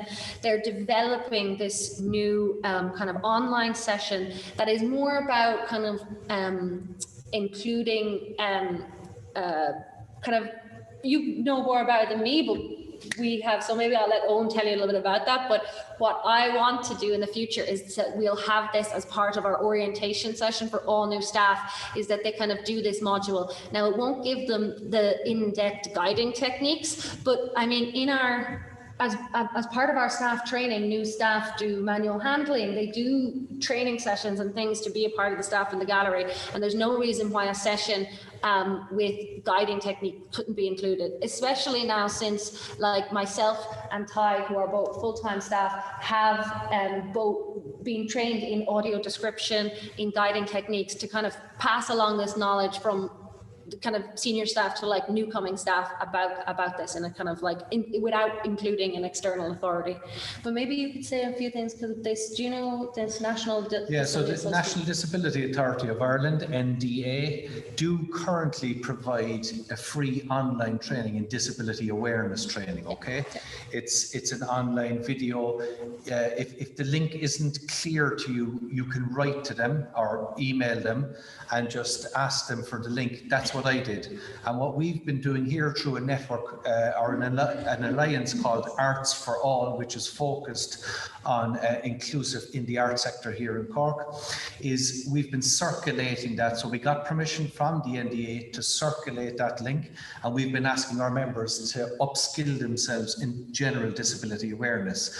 Now, that particular training was developed in 2014, so it's quite outdated because the ratification ratification of the UN Convention was done in Ireland in 2018. So since that, so what they are currently doing is revisiting that training and developing a new training in line with current practice and models, okay? So that's being developed, and it's a free awareness program. So I would encourage everybody to use it, and it's a great basic training and awareness and very helpful and free, because loads of us love free things because we're trying to all manage our budgets as well. Can I just come back very quickly on the aesthetics part, because I thought it was really interesting about the idea of there being some sort of disruption to the artwork, and that did come up in our discussions in our meetings. I thought it was really interesting because there was two things I was thinking about as we kind of thought about that. First of all, the artwork is going into a building that's probably different from where it was positioned before and will be positioned again in the future. And the peripheral perspective is always changing for a position of an artwork. And I was curious to understand is if there was some sort of label on the wall before the artwork arrived, would there have been any issue? If it was already present, oh no, that's already present, it's there, so that doesn't disrupt the artwork.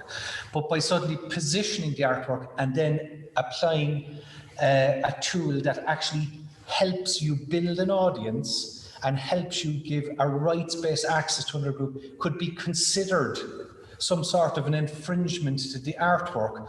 I was very curious about that. I thought, God, that's really interesting. And when I drilled down in my own thinking about that even further, I kind of said, isn't it interesting that this whole piece of work, the fashion show, clothing, art and activism, is about activism. And I thought actually the artists, in my view, and I haven't asked them, would be saying, we're activists, you're activists, and we're all working towards a better society, more informed society, that people would be like saying, that's fantastic to hear, you're making it more accessible. Because ultimately it would be about activists connecting across different platforms. And I would have viewed that as an entirely positive outcome, not as something that would disrupt the aesthetics of it in any way, because of course, the space aesthetics are constantly changing where you position art. It could be in front of a window, the trees, the leaves could be falling off the trees. Does that affect what you're looking at? Because the peripheral thing. So like the light is changing, and there's lots of big windows in this particular gallery. So there's a fluctuation of the visible. So I was very curious when we were having that discussion, and I think it's something really worth us all thinking about more. And I think the response from the audience so far has been that they find it really engaging and really helpful and really enjoyable to have another way to experience art and another way to be invited to think about visual art that is more inclusive.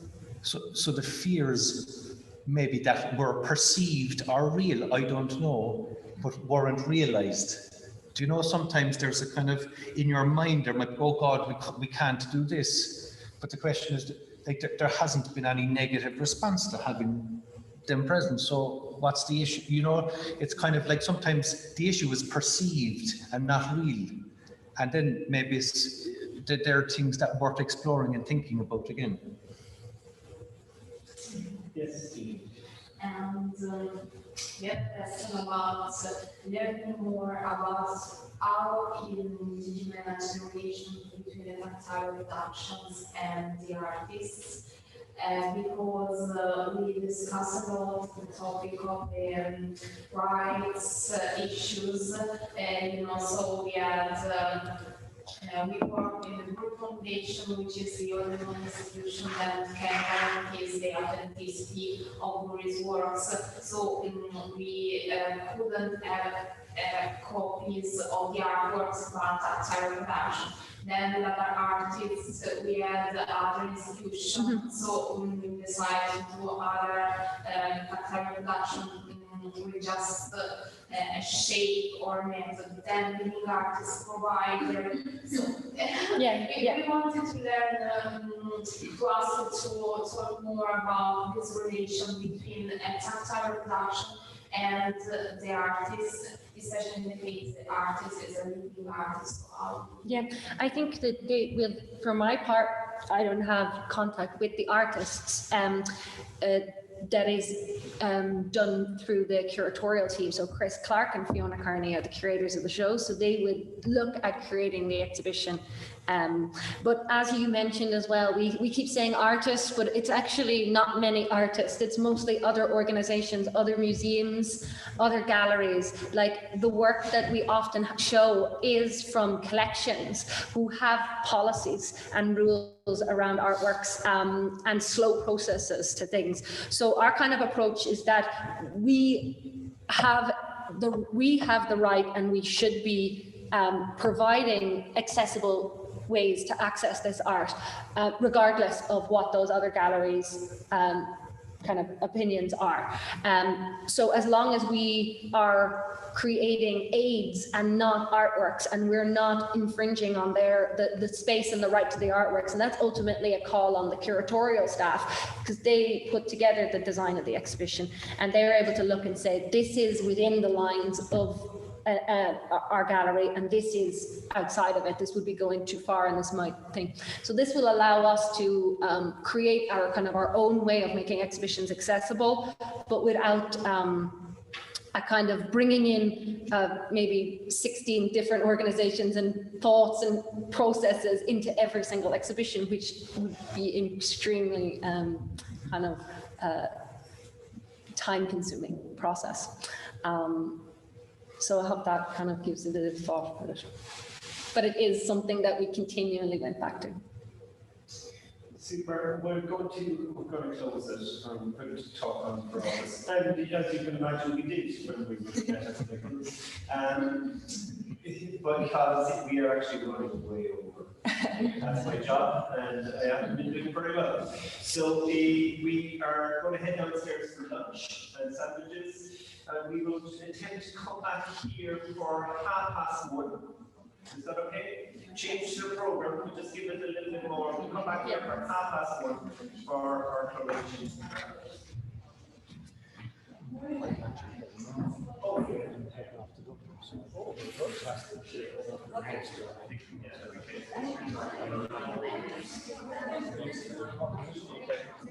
I'm waiting for the call.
part of today's symposium, and we turn our attention to Croatia. I'm delighted to say for the third part of a look at Beamup project. And we're going to start with the curator from the MSU in Zagreb, Anna Skebro, who is, let me get your title right, Anna, Head of Experimental and Research Department in the Museum of Contemporary Art in Zagreb. And Anna will talk to us a little bit about their Beamup project before we welcome members of their leg group. After we finished with a look at Croatia, we will then invite Aoife Tunney, who's Head of Culture Office in the Creative Europe Desk Ireland, to speak about opportunities that are available in terms of funding and supports to that office. And then we will conclude the day with some tours. So, without further ado, I'm going to hand over to Anna and allow you to introduce your project. Thank you. Thank you. Thank you, Mike, and thank you to the whole Glucksman team for preparing this symposium and meeting. This is our first time in Ireland, so we're very delighted to be here. As Tyke said, I'm a curator and head of experimental and research department in the museum. I was involved in the Vibe project in the early stages, but then I left for parental leave, but was happy to return to before the beginning of the Beamup project and be part of this great project as well. So just a few words at the beginning about the Museum of Contemporary Art in Zagreb, for those of you who haven't been there yet.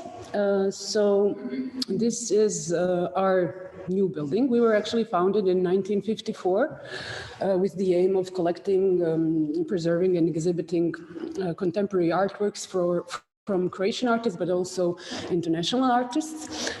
Through the New Tendencies movement that was held in the 70s and 80s in Zagreb, we acquired a large international collection of new media computer art. So this is sort of a basis of our collection that now holds over 16,000 artworks. We had the opportunity, great opportunity to create the first building in Croatia that was purposely built for a museum, and it was finalized in 2009. So here you can see some of the pictures of the whole building. I put these two pictures that actually show the two ways you can access the building. One is through the garage, in which we have like an elevator for people with disabilities, and also a large plateau with ramps and a bit confusing stairs, but we managed this year to, inspired by the Beamup project and trying to find ways to make the building even more accessible, we managed to put these tactile paths on the floors all over the plateau and in the entrance hall of the museum. But my colleague Renata will tell you something more about that later on. And as you can see, our interior spaces are very large. They have no obstacles in the space, so it's very easy to move around. But still, when we introduced our leg members to our building, they said that the vastness of it makes it a little bit confusing to navigate. So we will definitely look into Navilens, and we will try to learn as much as we can from you in order to maybe use it in our interiors for people to get around more easily, because even sighted people sometimes get lost in our museum. So just a quick reminder, you already heard everything about the Vibe project, so I won't talk about it in detail. Just to mention that it was something that we welcomed in our museum very fondly, because we have a tradition of collecting abstract art, of course, but through our previous work with people with disabilities and guided tours that we held, we usually dealt with figurative artworks, and it was always something that we had to ask permission from the curators of the exhibition to enable us to touch some of the artworks just for that group, but we didn't have like a continuous practice of making artworks accessible via tactile models, because that's something that you require finance for. Of course, we usually did our programs for people with disabilities only on our own, with our own human resources, let's sort of say it like that. So through the VIBE project, we actually learned a lot. Firstly, the importance of educating all of our staff in approaching people with disabilities, guiding them, etc. But also this second moment, which I already mentioned, being able to introduce some models that people could touch, adding audio description to different artworks, which is very different than the audio guide we had for sighted people. It has much less details in it, etc. But the thing that we, of course, all noticed is that it's imperative to include people with visual disabilities from the very beginning of the project. That's why Beamup was something that we were very looking forward to. As you know, when the project started, we were in the Corona times, COVID times. So our first leg meetings, 5 or 6 of them, I think, were via Zoom. What we try to do during those meetings is to sort of give a presentation of Croatian contemporary art. We decided to focus on Croatian contemporary art and those artworks in the Beamup project. So we approached it chronologically. We figured it was the easiest way to explain 70 years of art to somebody who doesn't have experience in it. So we sort of selected some of the crucial artworks in each decade and discussed about it, and gave our leg members a broader context of their making. To introduce our leg members, so it's myself, Renata, and Daniela, who are both also curators in the museum. Andrej Hatar, who is here with us, who is still a student with visual impairment. Another student, Kristina Krsnik, who is blind from birth, and one retiree, I think it's called, a person in retirement, Vinko Zrinčak, who lost his sight when he was, I think, 11 years old. Yeah, so we try to involve people with different, let's say, stages or different disabilities in their sight, in order to have a heterogeneous approach to the adaptations that we're going to create, and to hear as much as voices we can. And the 7th member is Valentina Nemet, who is a defectologist and works as a peripathologist, and she has been an enormous help to us in the process of creating our space more suitable and accessible, but also commenting on every adaptation and model that we are still creating of the artworks. After the Zoom meetings, we finally had a chance to meet live during June last year. So we used those meetings for some study visits. We visited a couple of exhibitions that were at that time set up for view in Zagreb, and there were also accessible for people with visual disabilities. So we sort of used it to see what other museums are doing, what kind of practices they're using. And after the visits, we sat down, discussed what are the good things, what are the bad things, what can be improved. We tried to learn from their experience. And we also, of course, visited exhibitions in our museum and took our leg members to see the artworks that we chose to adapt in real life and to touch them, explore them, to get to know them as much as possible in order to create good models and adaptations. So the selection of artworks was based on different media. So contemporary art is, its specificity is that it includes a variety of media, and that's something that we wanted to show through the Beamup project as well, but also because all of our exhibitions usually include at least 5, 6, 7 different media of artworks. So we rarely have just like a painting exhibition or something like that. So we figured that with this approach, we will be able to learn through the Beamup project different ways of approaching different media in contemporary art in the future exhibitions as well. At least we hope that that's something we'll achieve. So here from top left, you can see a painting by Ivan Picelj, which is part of a EXAT group, an abstract group, which was very important for Croatian contemporary art in the 50s.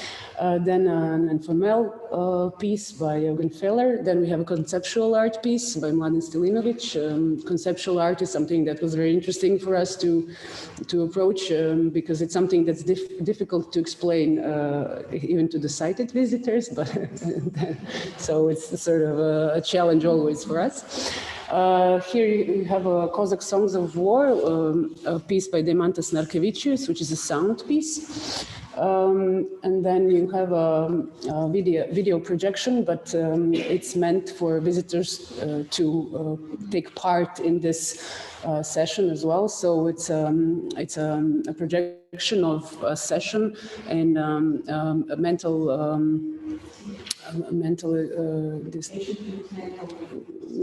patients with mental disabilities like schizophrenia or something like that.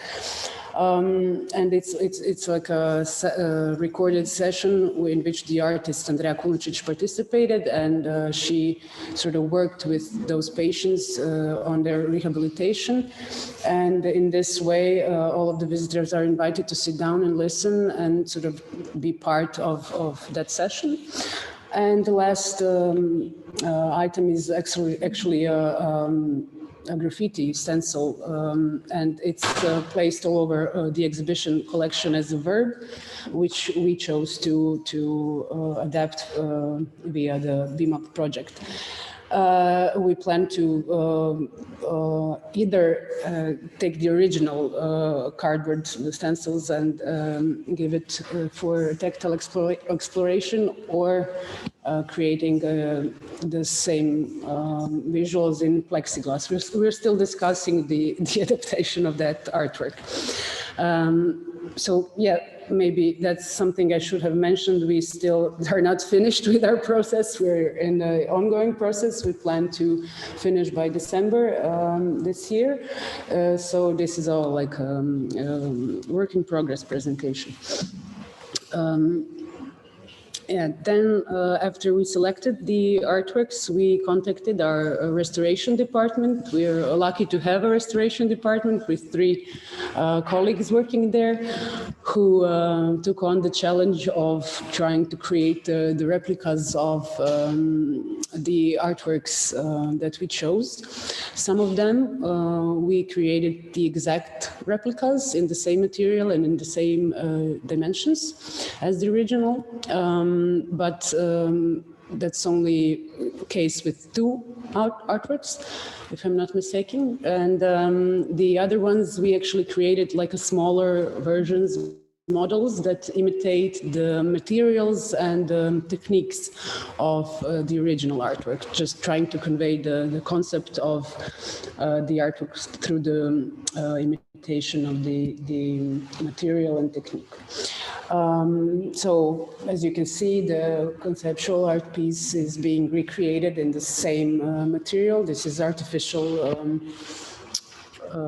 silk and acrylic written all over it. And the other one is a piece by Goran Fruk from the 90s, and it's a canvas that has been purposely deformed and cut through. I'm just sorry, there's something I'm trying to install itself. And we, the other part of the artworks that are abstract artworks, we are collaborating with the Croatian Association of Blind, and they are doing the tactile reliefs, reproductions of those abstract artworks. So till now, I think we created 7 prototypes or models that we try to test out, not only with our leg members, but also with our stakeholders. We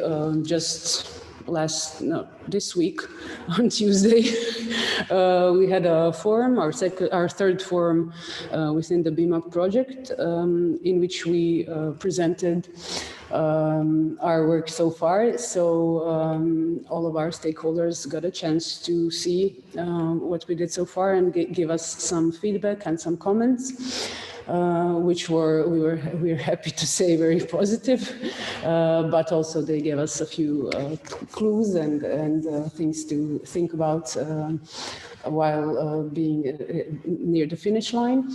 And our brilliant carpenter created this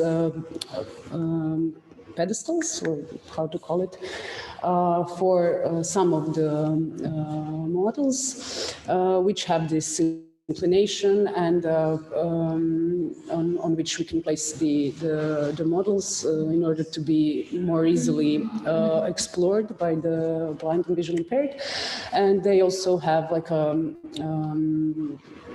space in front in which we will place the explanation about the artwork in Braille and enlarged print, together with the QR code that would lead to the audio description. That is the plan. And basically,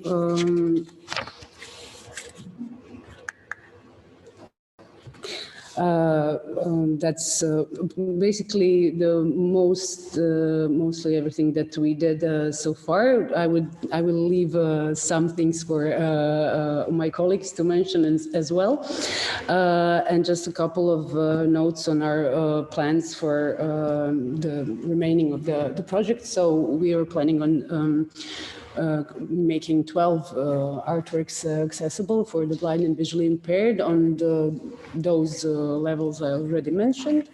We are striving to include the different media in the selection in order to be prepared to approach the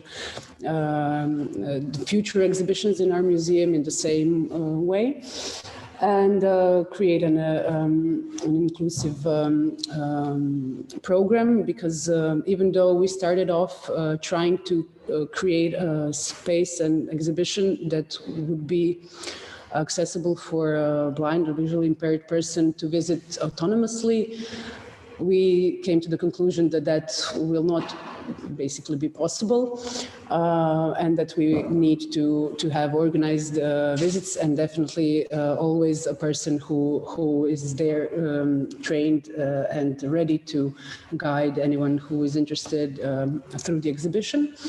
And of course, the main goal is to create a sustainable plan for continuing the good practices we learned so far, both from the VIBE and from the Beamup project. Some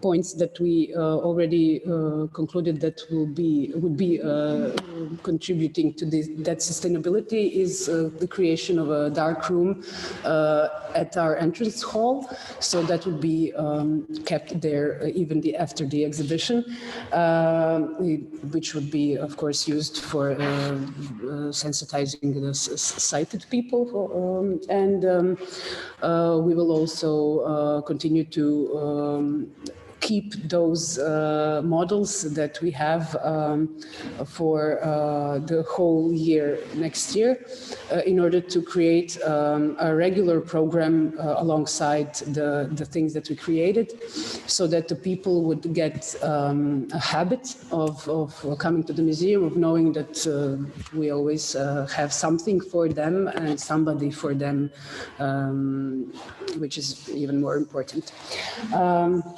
That's it. Thank you.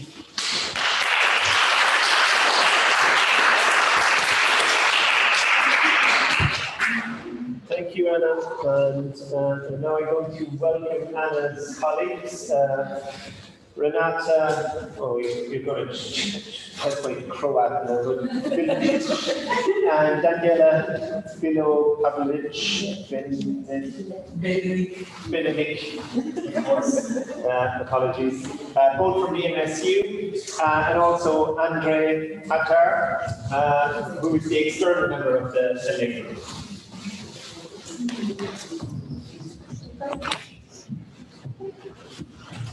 So, will we come to you first, Renata, just to maybe to expand on what Anna has presented, and maybe to give your own experiences? Yeah, definitely. First of all, it's a great joy to be part of this project. I think it's a great learning experience for both sides. For the creators to be more sensitive to the needs of the blind people, of the people with visual impairment, but also for the like members that are not usually part of the art world. And it was great to it was a great experience to create this narrative that is both interesting for everyone included. During the last year, in this project called The Meeting Point, Točka sastajanja u Croatian, we did the analysis of the plateau, this great surface in front of the museum. It was made in the collaboration with the MSU Youth Club. And we figured that our plateau is not well defined. And since I was also working on the Beamup project, I figured that accessibility for people with visual impairment is to the museum is actually a great problem. We actually saw that when we were arranging the meetings for the first time after a year of Zoom calls, that it's quite a challenge, and we also always had to arrange how to come to get our colleagues from, and actually like members. So we actually decided that it's something that we need to work on, and we applied for the fundings, and Ministry of Culture recognized our efforts and partially funded the tactile marks payments. I don't know what's the right term. They agreed to finance those tactile payments, and just a month ago, we started to apply them on our Great Plateau to the reception. And as Anna said, maybe sometime in the future, we will continue to make these tactile marks from the reception to the exhibition space. But for now, we think it's important to just give opportunity to the blind people to even come on their own to the museums, and then we can just join them on the tour. And as Anna said, also the human touch is the most important part. I think we will make the audio guide and everything, but this opportunity for the blind people to ask us during the tour, I think it's very valuable. So we will definitely make ourselves available to our blind visitors.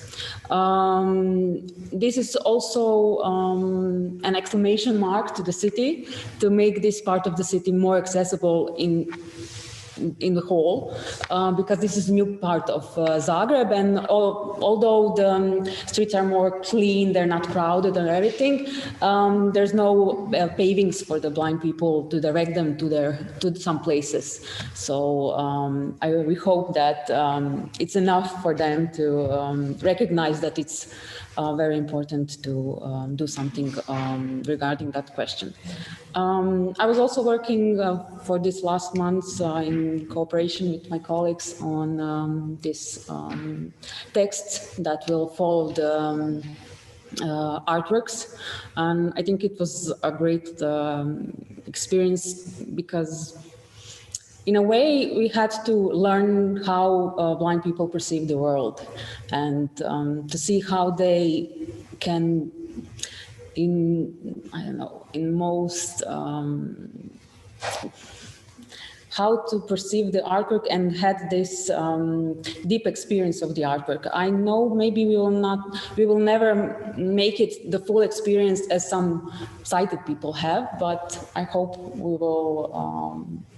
we will achieve at least some part of it, and that they will get the joy out of it in the end.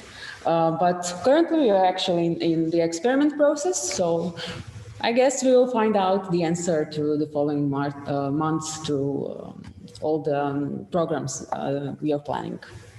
That's all.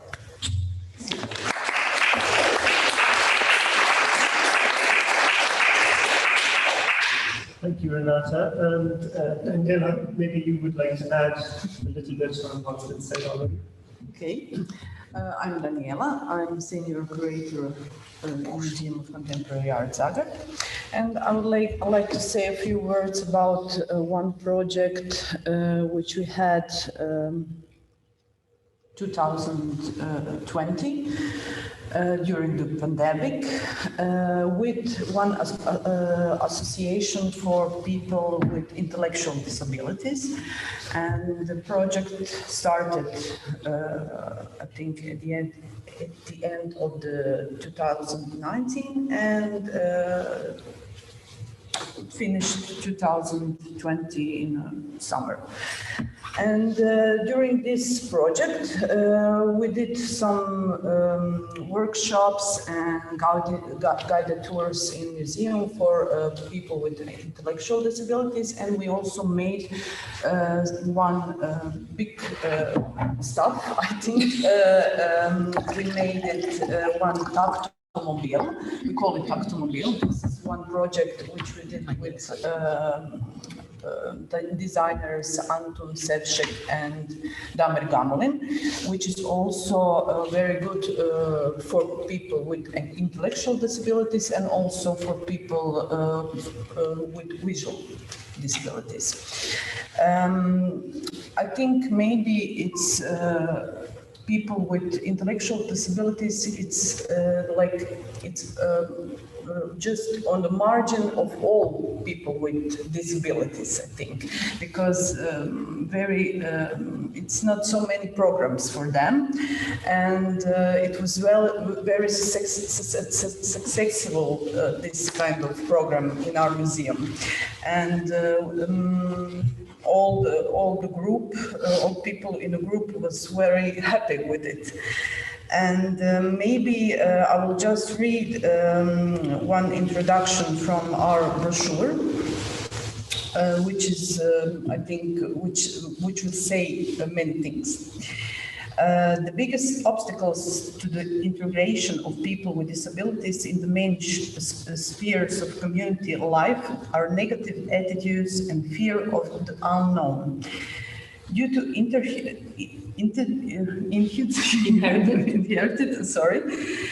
prejudice, many citizens still often experience and perceive that the difficulties or disabilities primarily define the identity of individual. On the contrary, the new social model does not see disability as a problem or failure and each individual, but society.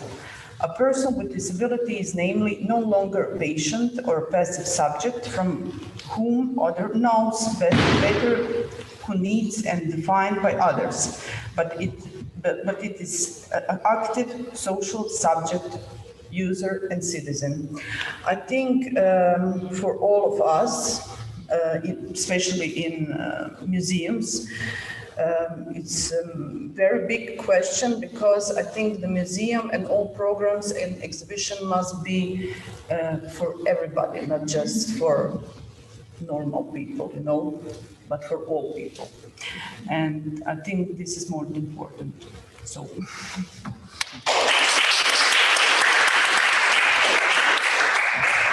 Thank you, Daniela. And Andrea, maybe you could tell us a little bit about your own background and what the experience of coming in and working with the team at MSU was like. Yeah, sure. So my name is Andre, and like Ol said earlier, I also don't consider myself an expert. I'm far from an expert. I'm merely an art enthusiast, but yeah, I'm a student, psychology student, and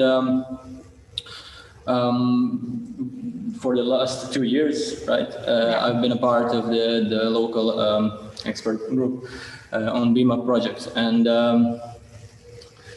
you know, from my point, we talked a lot about inclusion today, and from my point of view, I don't consider that anybody purposely excluded us, the visually impaired people, you know, but I think that we should take initiative in projects like these, and we should act, and it may sound like a cliche, but, you know, be the change we want to see.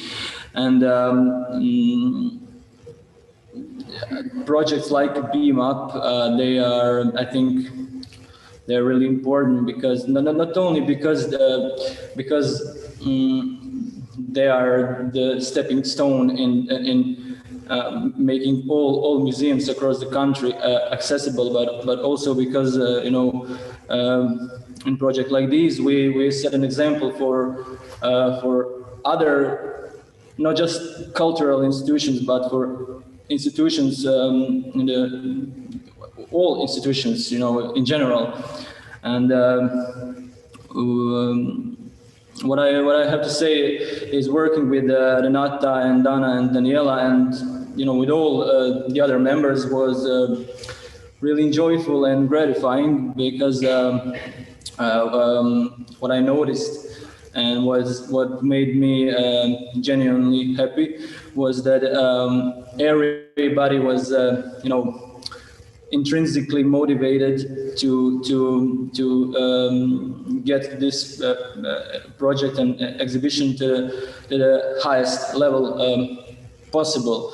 And what I also enjoyed was the, you know, two-way process of learning we shared. You know, I think the experts here, they learned lots from us visually impaired on the, you know, the way of acting with and around us, but also I think I myself learned plenty of valuable. I gained plenty of valuable knowledge when it comes to when it comes to art. I would like to also get back on something Ghana said earlier when it comes to our carpenters and restorers. Just the other day, I had the opportunity to experience for the first time the replicas they made, and to, you know, to be able to experience that those artworks by touch, and to be able to perceive the you know, the sensation they evoke was quite astonishing for me, and for that I'm grateful. So yeah, that's.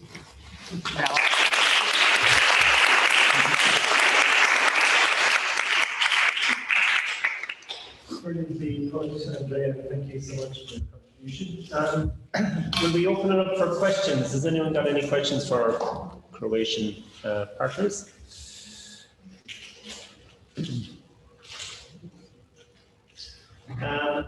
Maybe I can ask you just to touch on something you were saying, Renata, about how we hope the project will influence beyond the museum. Is there any inclination that that might be a possibility, or have you seen any hope that, you know, the wider city, or certainly your part of the city, might take your lead? Well, maybe not our part of the city, but we made one of our stakeholders the city of Zagreb. So that's also a brilliant deal. They showed great interest in our project, and they had the information about our tactile payments we made recently. So we are hoping that the payments on the city or rain will also be soon made. Who knows, we'll wait, of course. But they recognize this as a really important thing. They have said to us that this is a big step forward to make this a norm, to make things accessible to these actually marginalized groups that don't have many content in our museums. That it's a great step to make it a standard in Croatia, because not many museums have something like that. And, since we have this very interesting collection that is that has various medias in it and textures, how to say it, its diversity is its quality. So it's a push actually for a great range of topics and contents we could make in the future. I don't know if I answered. Hopefully it will make some impact. We must mention that that Zagreb was struck by 2 big earthquakes in 2021, and most of the museums in the center are ruined and will go now under reconstruction for the next 10 years. So we're basically one of the few museums that are still, you know, accessible to the whole public. So, but through the reconstruction, they will now all think about making themselves more accessible, because now they have a chance to maybe put in some things that they didn't. To adjust the spaces. Because mainly those were old buildings that were not well accessible for the people with disabilities. Super, thank you. That's certainly a part of the, I suppose, the aspirations for our project, and Tom would have mentioned this as part of our leg meetings, would be that, you know, as a museum we can begin to influence the university around us, and actually what we input here in the museum may be rolled out across campus. So that's still a hope for us, and I think we begin to kind of lobby through the work we do ourselves. Has anyone else got a question? Yes.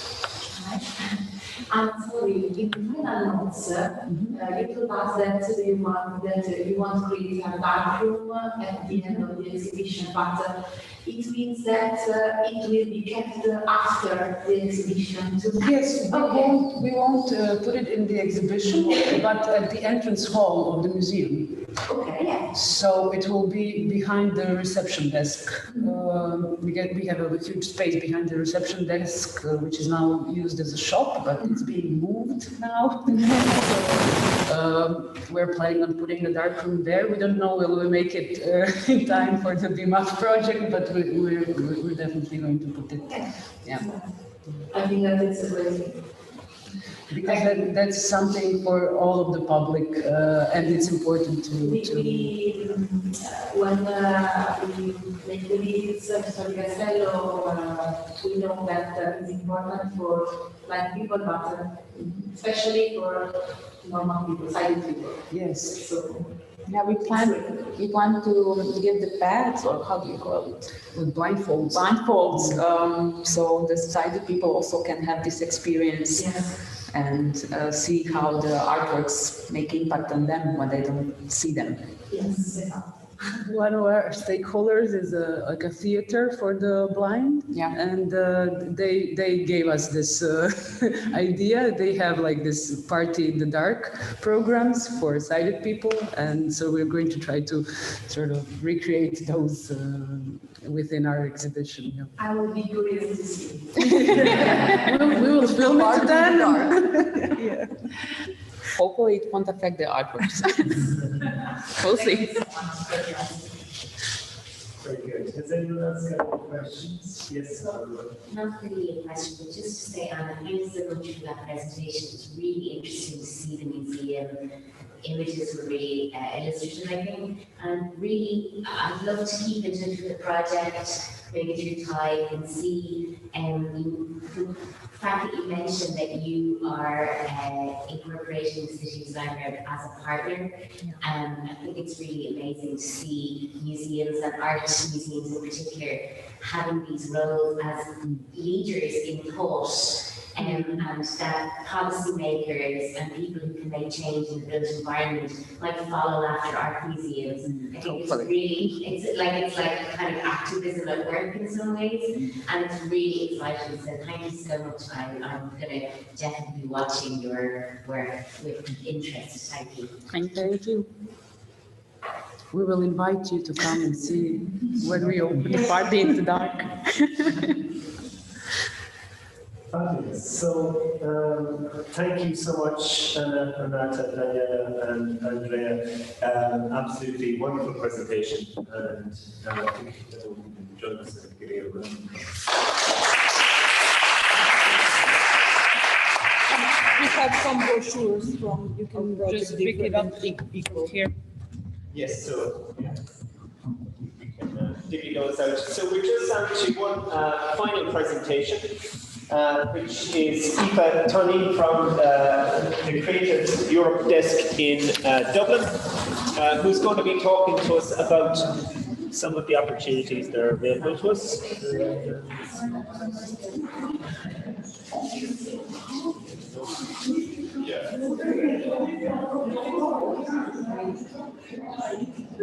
You can actually just keep it up.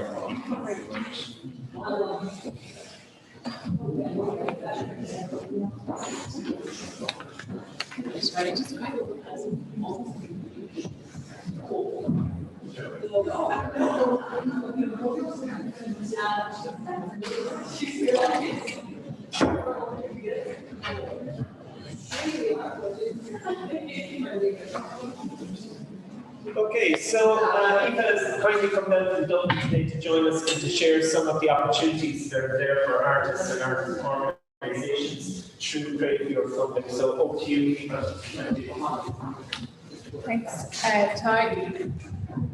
I'm Aoife Tunney, and just to give you a tiny bit of my own background, my background is as a curator for visual arts and architecture and public art programming for the last 15 years, and then I was happy enough to move into the Arts Council as a role within visual arts and architecture and the literature team, and then I finally moved over to Creative Europe, the desk, the Culture Office desk, which is hosted in the Arts Council. To actually describe myself, what would I say? I've got kind of funny curly hair in brown, dark brown with a bit of grey. I am 5'10" and I identify as she at the moment. So I'm actually, first of all, I want to say thanks for inviting me today. My presentation is very factual and quite boring if I think about what I've just seen and heard about this amazing project.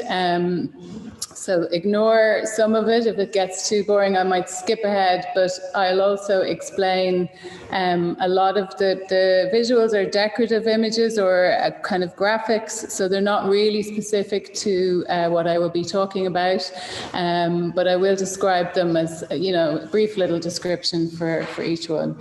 So today I'm going to talk about international practice supports for artists and cultural professionals from the point of view of the Creative Europe funding programme. We are the Creative Desk Ireland, and I'm the head of the culture office, but we work with our other colleagues in the media desks, both in Galway and Dublin, and they look after the media sub-programme, which is the audiovisual, film and TV and the gaming. We are the culture office, and I said we're based in the Arts Council of Ireland.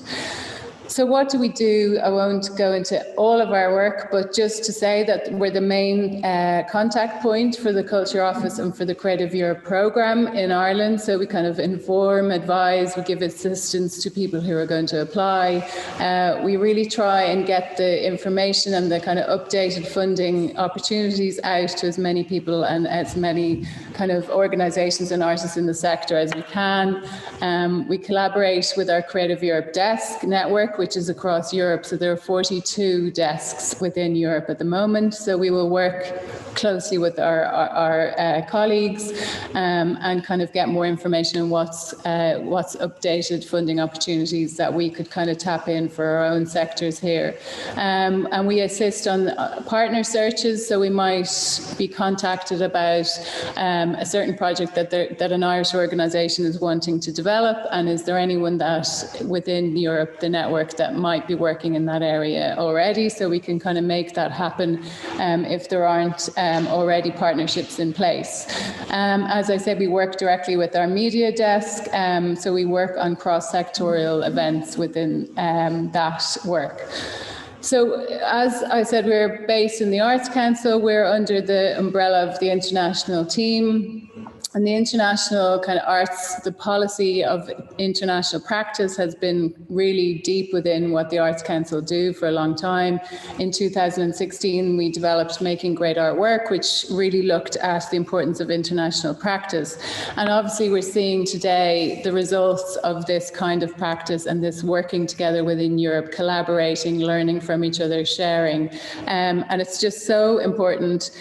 It is also really important for a sector here to have that access and understanding what is happening in the arts beyond our borders, so that we're not always looking in at each other, and to have kind of a lifeline other than having your funding just from your national funding agencies. So to have that other access to funding abroad, but a network. I was just talking to someone there earlier on that during the pandemic, that their network with their other partnerships within Europe was amazing during the pandemic, because you could still keep in touch, you could still know what was going on, even if it was only online.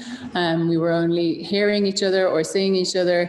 And I've just remembered that I didn't say what this graphic was, but it's very boring, and it just says International Arts Policy for those who can't see it. But if there's anything really interesting, I'll point it out. But otherwise, it's very graphic based, my presentation. So to get back to our policy, we developed an international arts policy last year. There was one, but this was kind of a more developed policy around stimulating awareness around ideas and opportunities beyond our borders. So again, outside of Ireland, but really trying to push and formulate a culture of reciprocal exchange between stakeholders, not just within our national borders. So all along, we've always had kind of funding opportunities within the Arts Council, looking at Agility Award or strategic funding development. Now the International Residency Scheme is available, which was brought in last year, and it's called IRIS. So it supports arts organisation in the delivery of artist residency programmes, but also new organisations who want to work in that area to be able to form these partnerships and then apply for this scheme. The visual going along with this slide is from Galway Community Circus, was a Creative Europe project, and this is called Tight Walkers. This was a project rolled out in 2018, and it's of people I can't say it.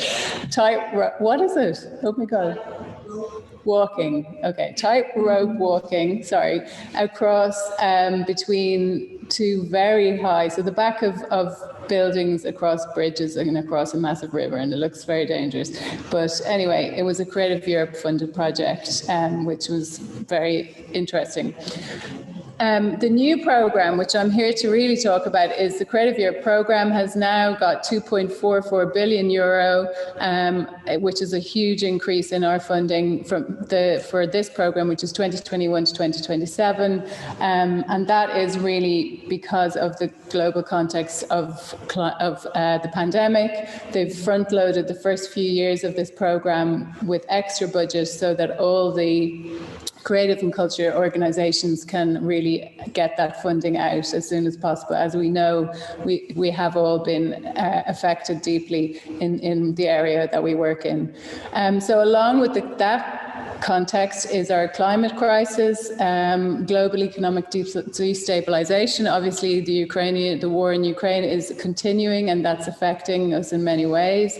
And then ongoing uncertainties around COVID-19 coming out of that and the effects of that.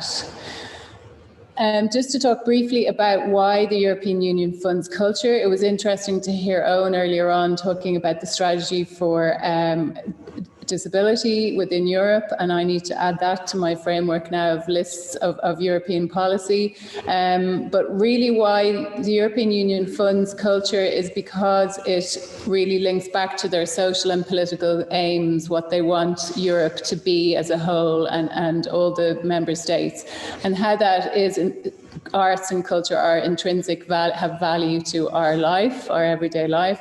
So they really want to fund that and make it a great place to live, basically, and have a happier community of people who can have access to culture.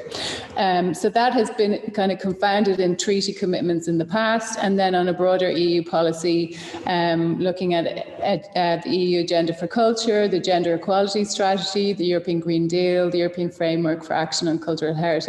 And all these policy documents feed into the wider programme itself. Obviously, we don't all have to read the documents, but it is good to be aware, I suppose, of what strategies and what priorities there are out there. Only if we're wanting to know what's going on, but also if we're definitely going to apply to Creative Europe. They look for people kind of being aware of what is going on the ground in Europe when it comes to culture. So the priorities, as I said, come down from those policy documents and the wider scope of what's happening with the European Union, and they feed into resilience and recovery. That's very particular to COVID and its impact. Innovation and joint creation, cooperation and exchange of practices, which we see today with the Beamup project, how these kind of practices and best practices can be shared among partners, and capacity building of artists. That's obviously an ongoing part of what the Creative Europe projects do, is build capacity, not just of artists. I think to add to that is more the capacity of people working within the arts. So it's a wider kind of a wider scope. The key players and multipliers, I suppose the great thing about Creative Europe projects is that it has key players, it has stakeholders and partners, but then it works with artists on the ground, it works with other organisations, as we see COPE here as well. We connect with other organisations more locally and more on a national level. So it kind of has these multiplier effects across communities, which is really what Creative Europe want to see, want to fund, because it has a longer lasting impact and legacy builds from that. In the new programme, we have cross-cutting priorities.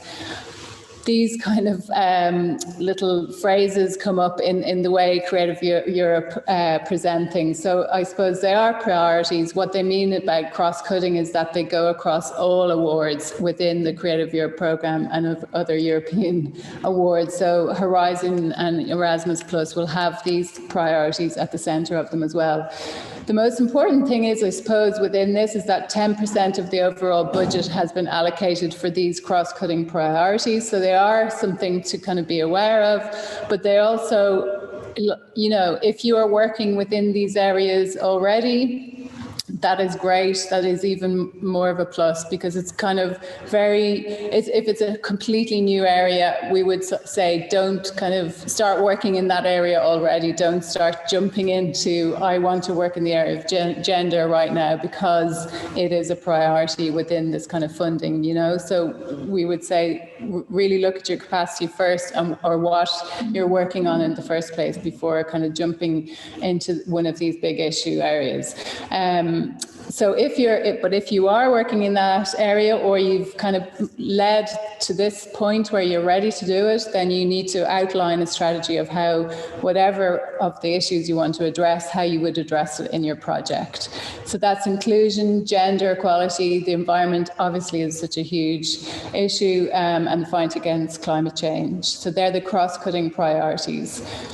So within the whole of the Creative Europe Culture Programme, there are lots of strands. I won't go into them all today, but today I'll look at Culture Moves Europe, which is a mobility strand for artists and cultural practitioners, and support for European cooperation projects, which is what Beamup was, or still is. So Culture Moves Europe. This is the first time I am excited, because I can't apply for it, unfortunately, but I'm excited for those who can, because Culture Moves Europe, the graphic on this is very much part of the Creative Europe kind of framework of graphic images. So they have lots of really happy looking people who looks like they probably just got funding to go to wherever they want to go across Europe on a mobility funded award. So what this means is, for artists and in the future for organizations, they can apply to Creative Europe on an ongoing basis. So it's run all the way through the year. It is a very simplified application form, which is great news, because most of the Creative Europe programs funding awards aren't simple. So what it really reaches out to is, it promotes gender balance and inclusion of artists from minority and underrepresented groups. It offers specific support to artists and cultural professionals living with a disability. The scheme is geographically balanced, so bringing in marginalized countries. It is accessible and kind of encourages applications from artists living in rural and remote areas. In addition, it's a special attention to be given to emerging artists, and that can be an artist or a practitioner at any age in their, or time in the career. Ukrainian artists are encouraged to apply for a virtual experience or virtual mobility. There is green top-up for sustainable and slow travel. There is support for family costs as a supplement. So it is covering a lot of areas that don't necessarily get mentioned or kind of focused on, which is great to hear. So for who? It is for artists and cultural professionals, or groups of people between 2 and 5. You have to be 18 plus. You can be from any educational background. You do need to be a resident in Creative Europe country.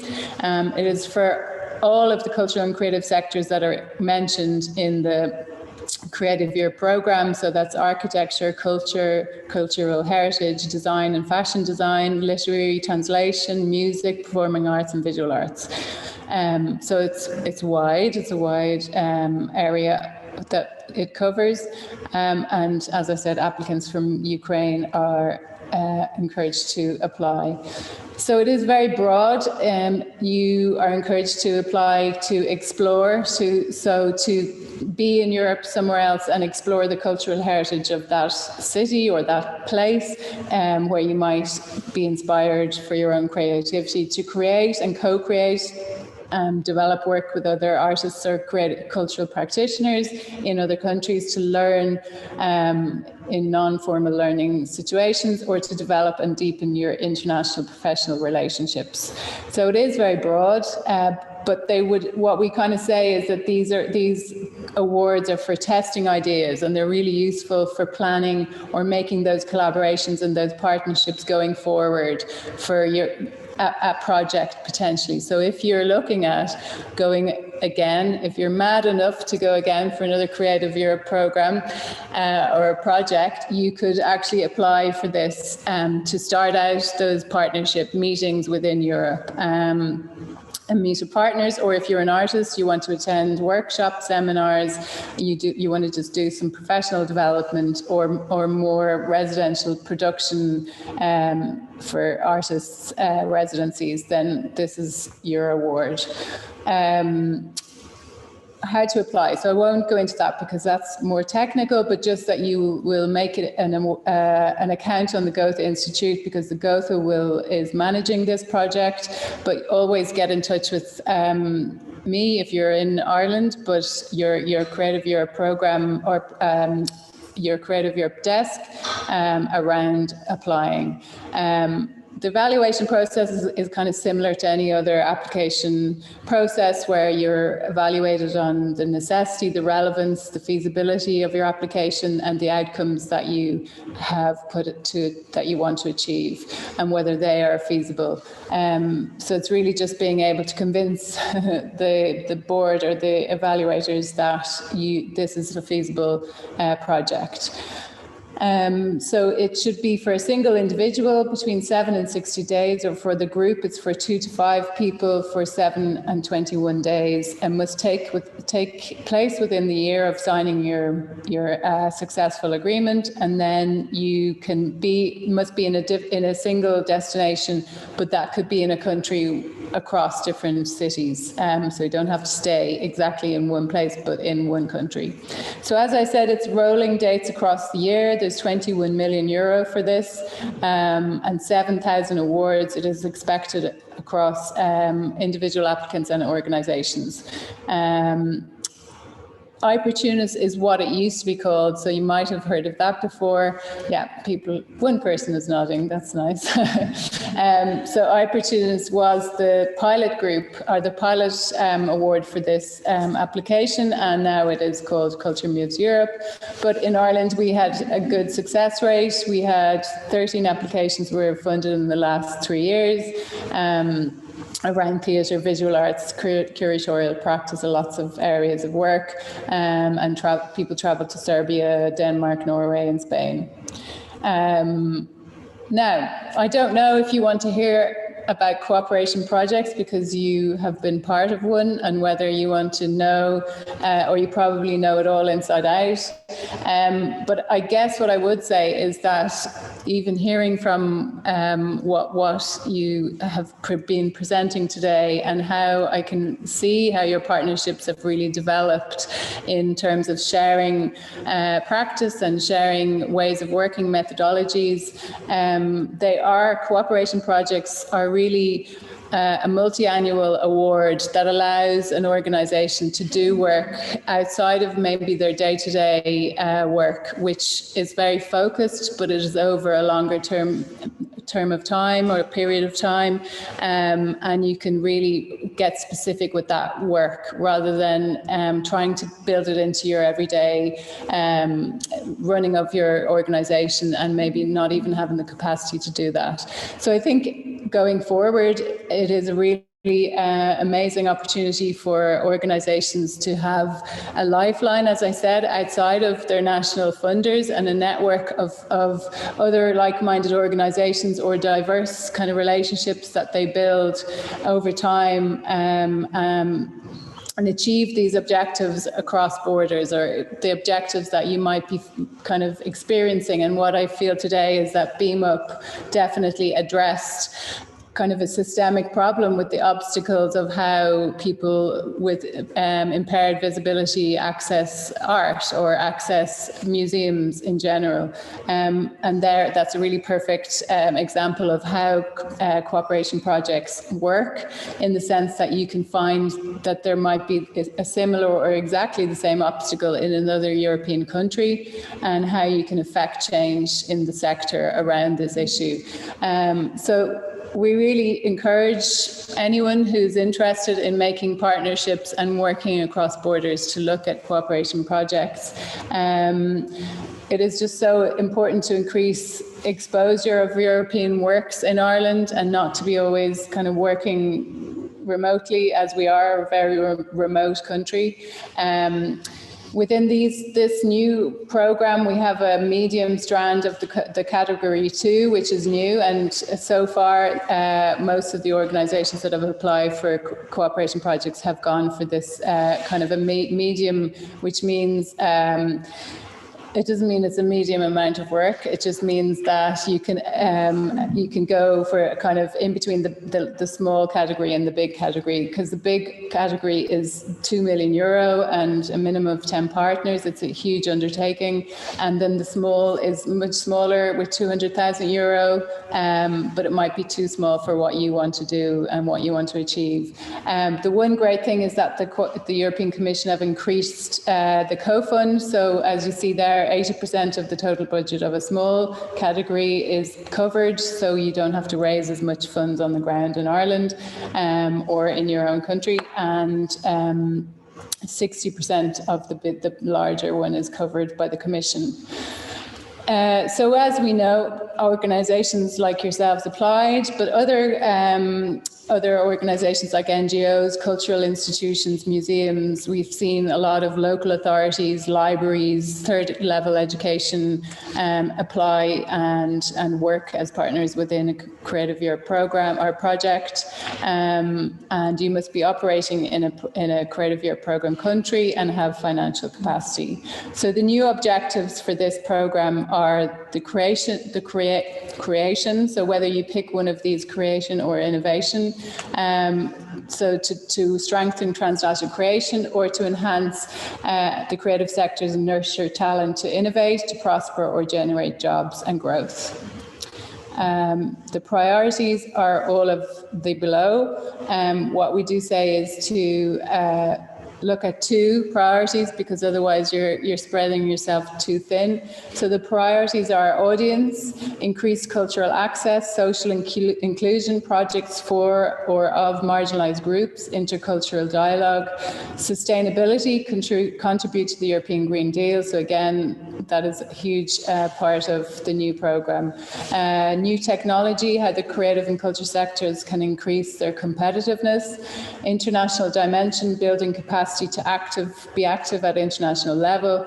And then the sector-specific priorities, again, these have been added to with fashion, design, and sustainable cultural tourism being new additional areas that are recognised in this area, but as well as literature, music, architecture, and cultural heritage. So as I say, you don't have to work in all of those areas, but to be ticking 2 of those boxes. So Creative Europe, from an Irish perspective, has been very successful. The last programme, we had 68 Irish organisations involved in Creative Europe funded projects with a total grant of 45 million and a direct grant aid to Ireland of just over 5 million. And so far, between 2021 and 22, 27 Irish organisations have been involved with total grants of over 32 million and a direct aid of 3 million plus coming to Ireland. And that's only just in the last 2 years. So already we are really doing well.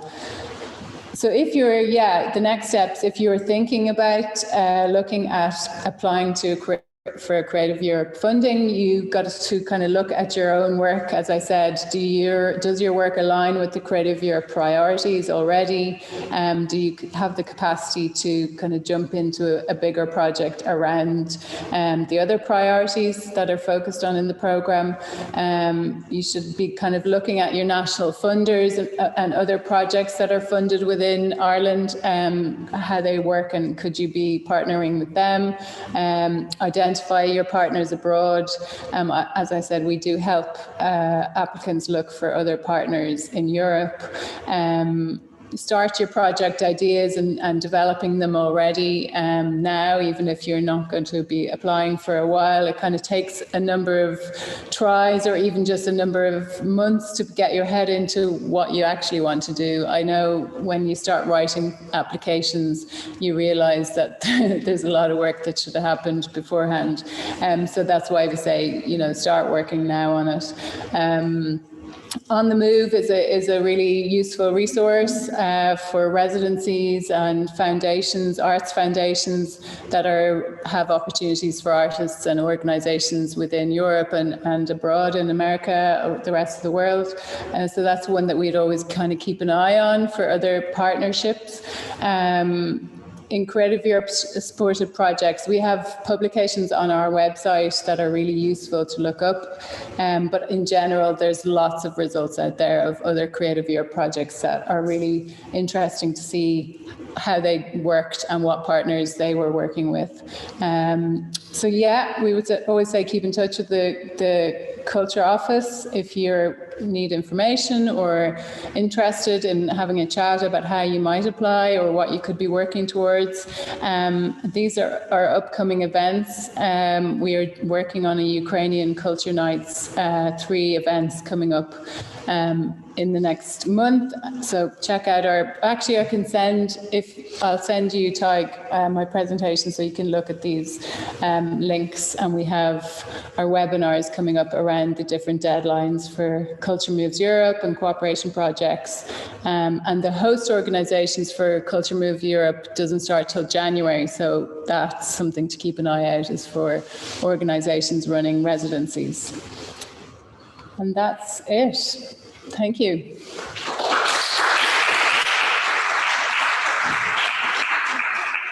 I don't know if there's any questions, but I mean... Thank you so much, Eva. Well, thank you. You're welcome. Any questions for Eva?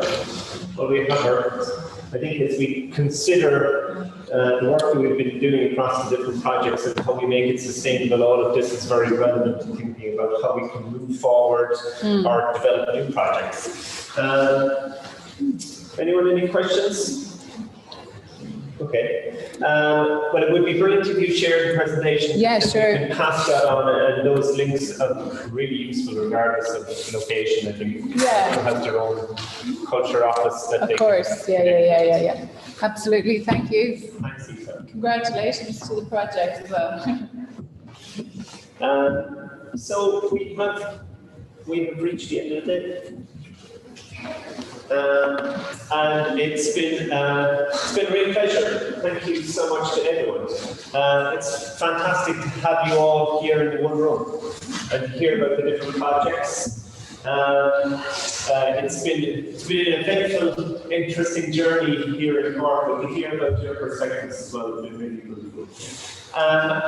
We have one, I suppose maybe we give it a little bit of a break, seeing as it's straight back. Yeah. So for anyone who would like to partake in the tour with Orla, she's going to take the Beamup partners, am I right here? Yes. Around the current exhibition and give you kind of that detailed insight into how decisions were made and to talk to you about the project. You can join Orla when we say 3:30, would that be good? At 3:30, and then I will be giving a tour for anyone else at 3:30 as well. And we meet at the beginning of the exhibition, at the top of those first set of stairs. But thank you, everyone. And I also want to say as well, because of course we presented this whole conference in English, which I know is not everyone's first language, and the barriers that may be there with that. And sometimes we take that for granted. But maybe it's because I'm also learning a new language myself at the moment. I'm more heightened to that. So I really appreciate everyone's efforts and how articulate you are in delivering your project. So I think give yourselves a round of applause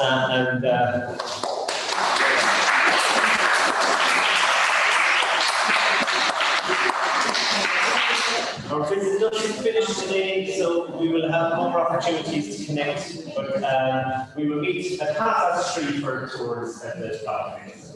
Thank you so much.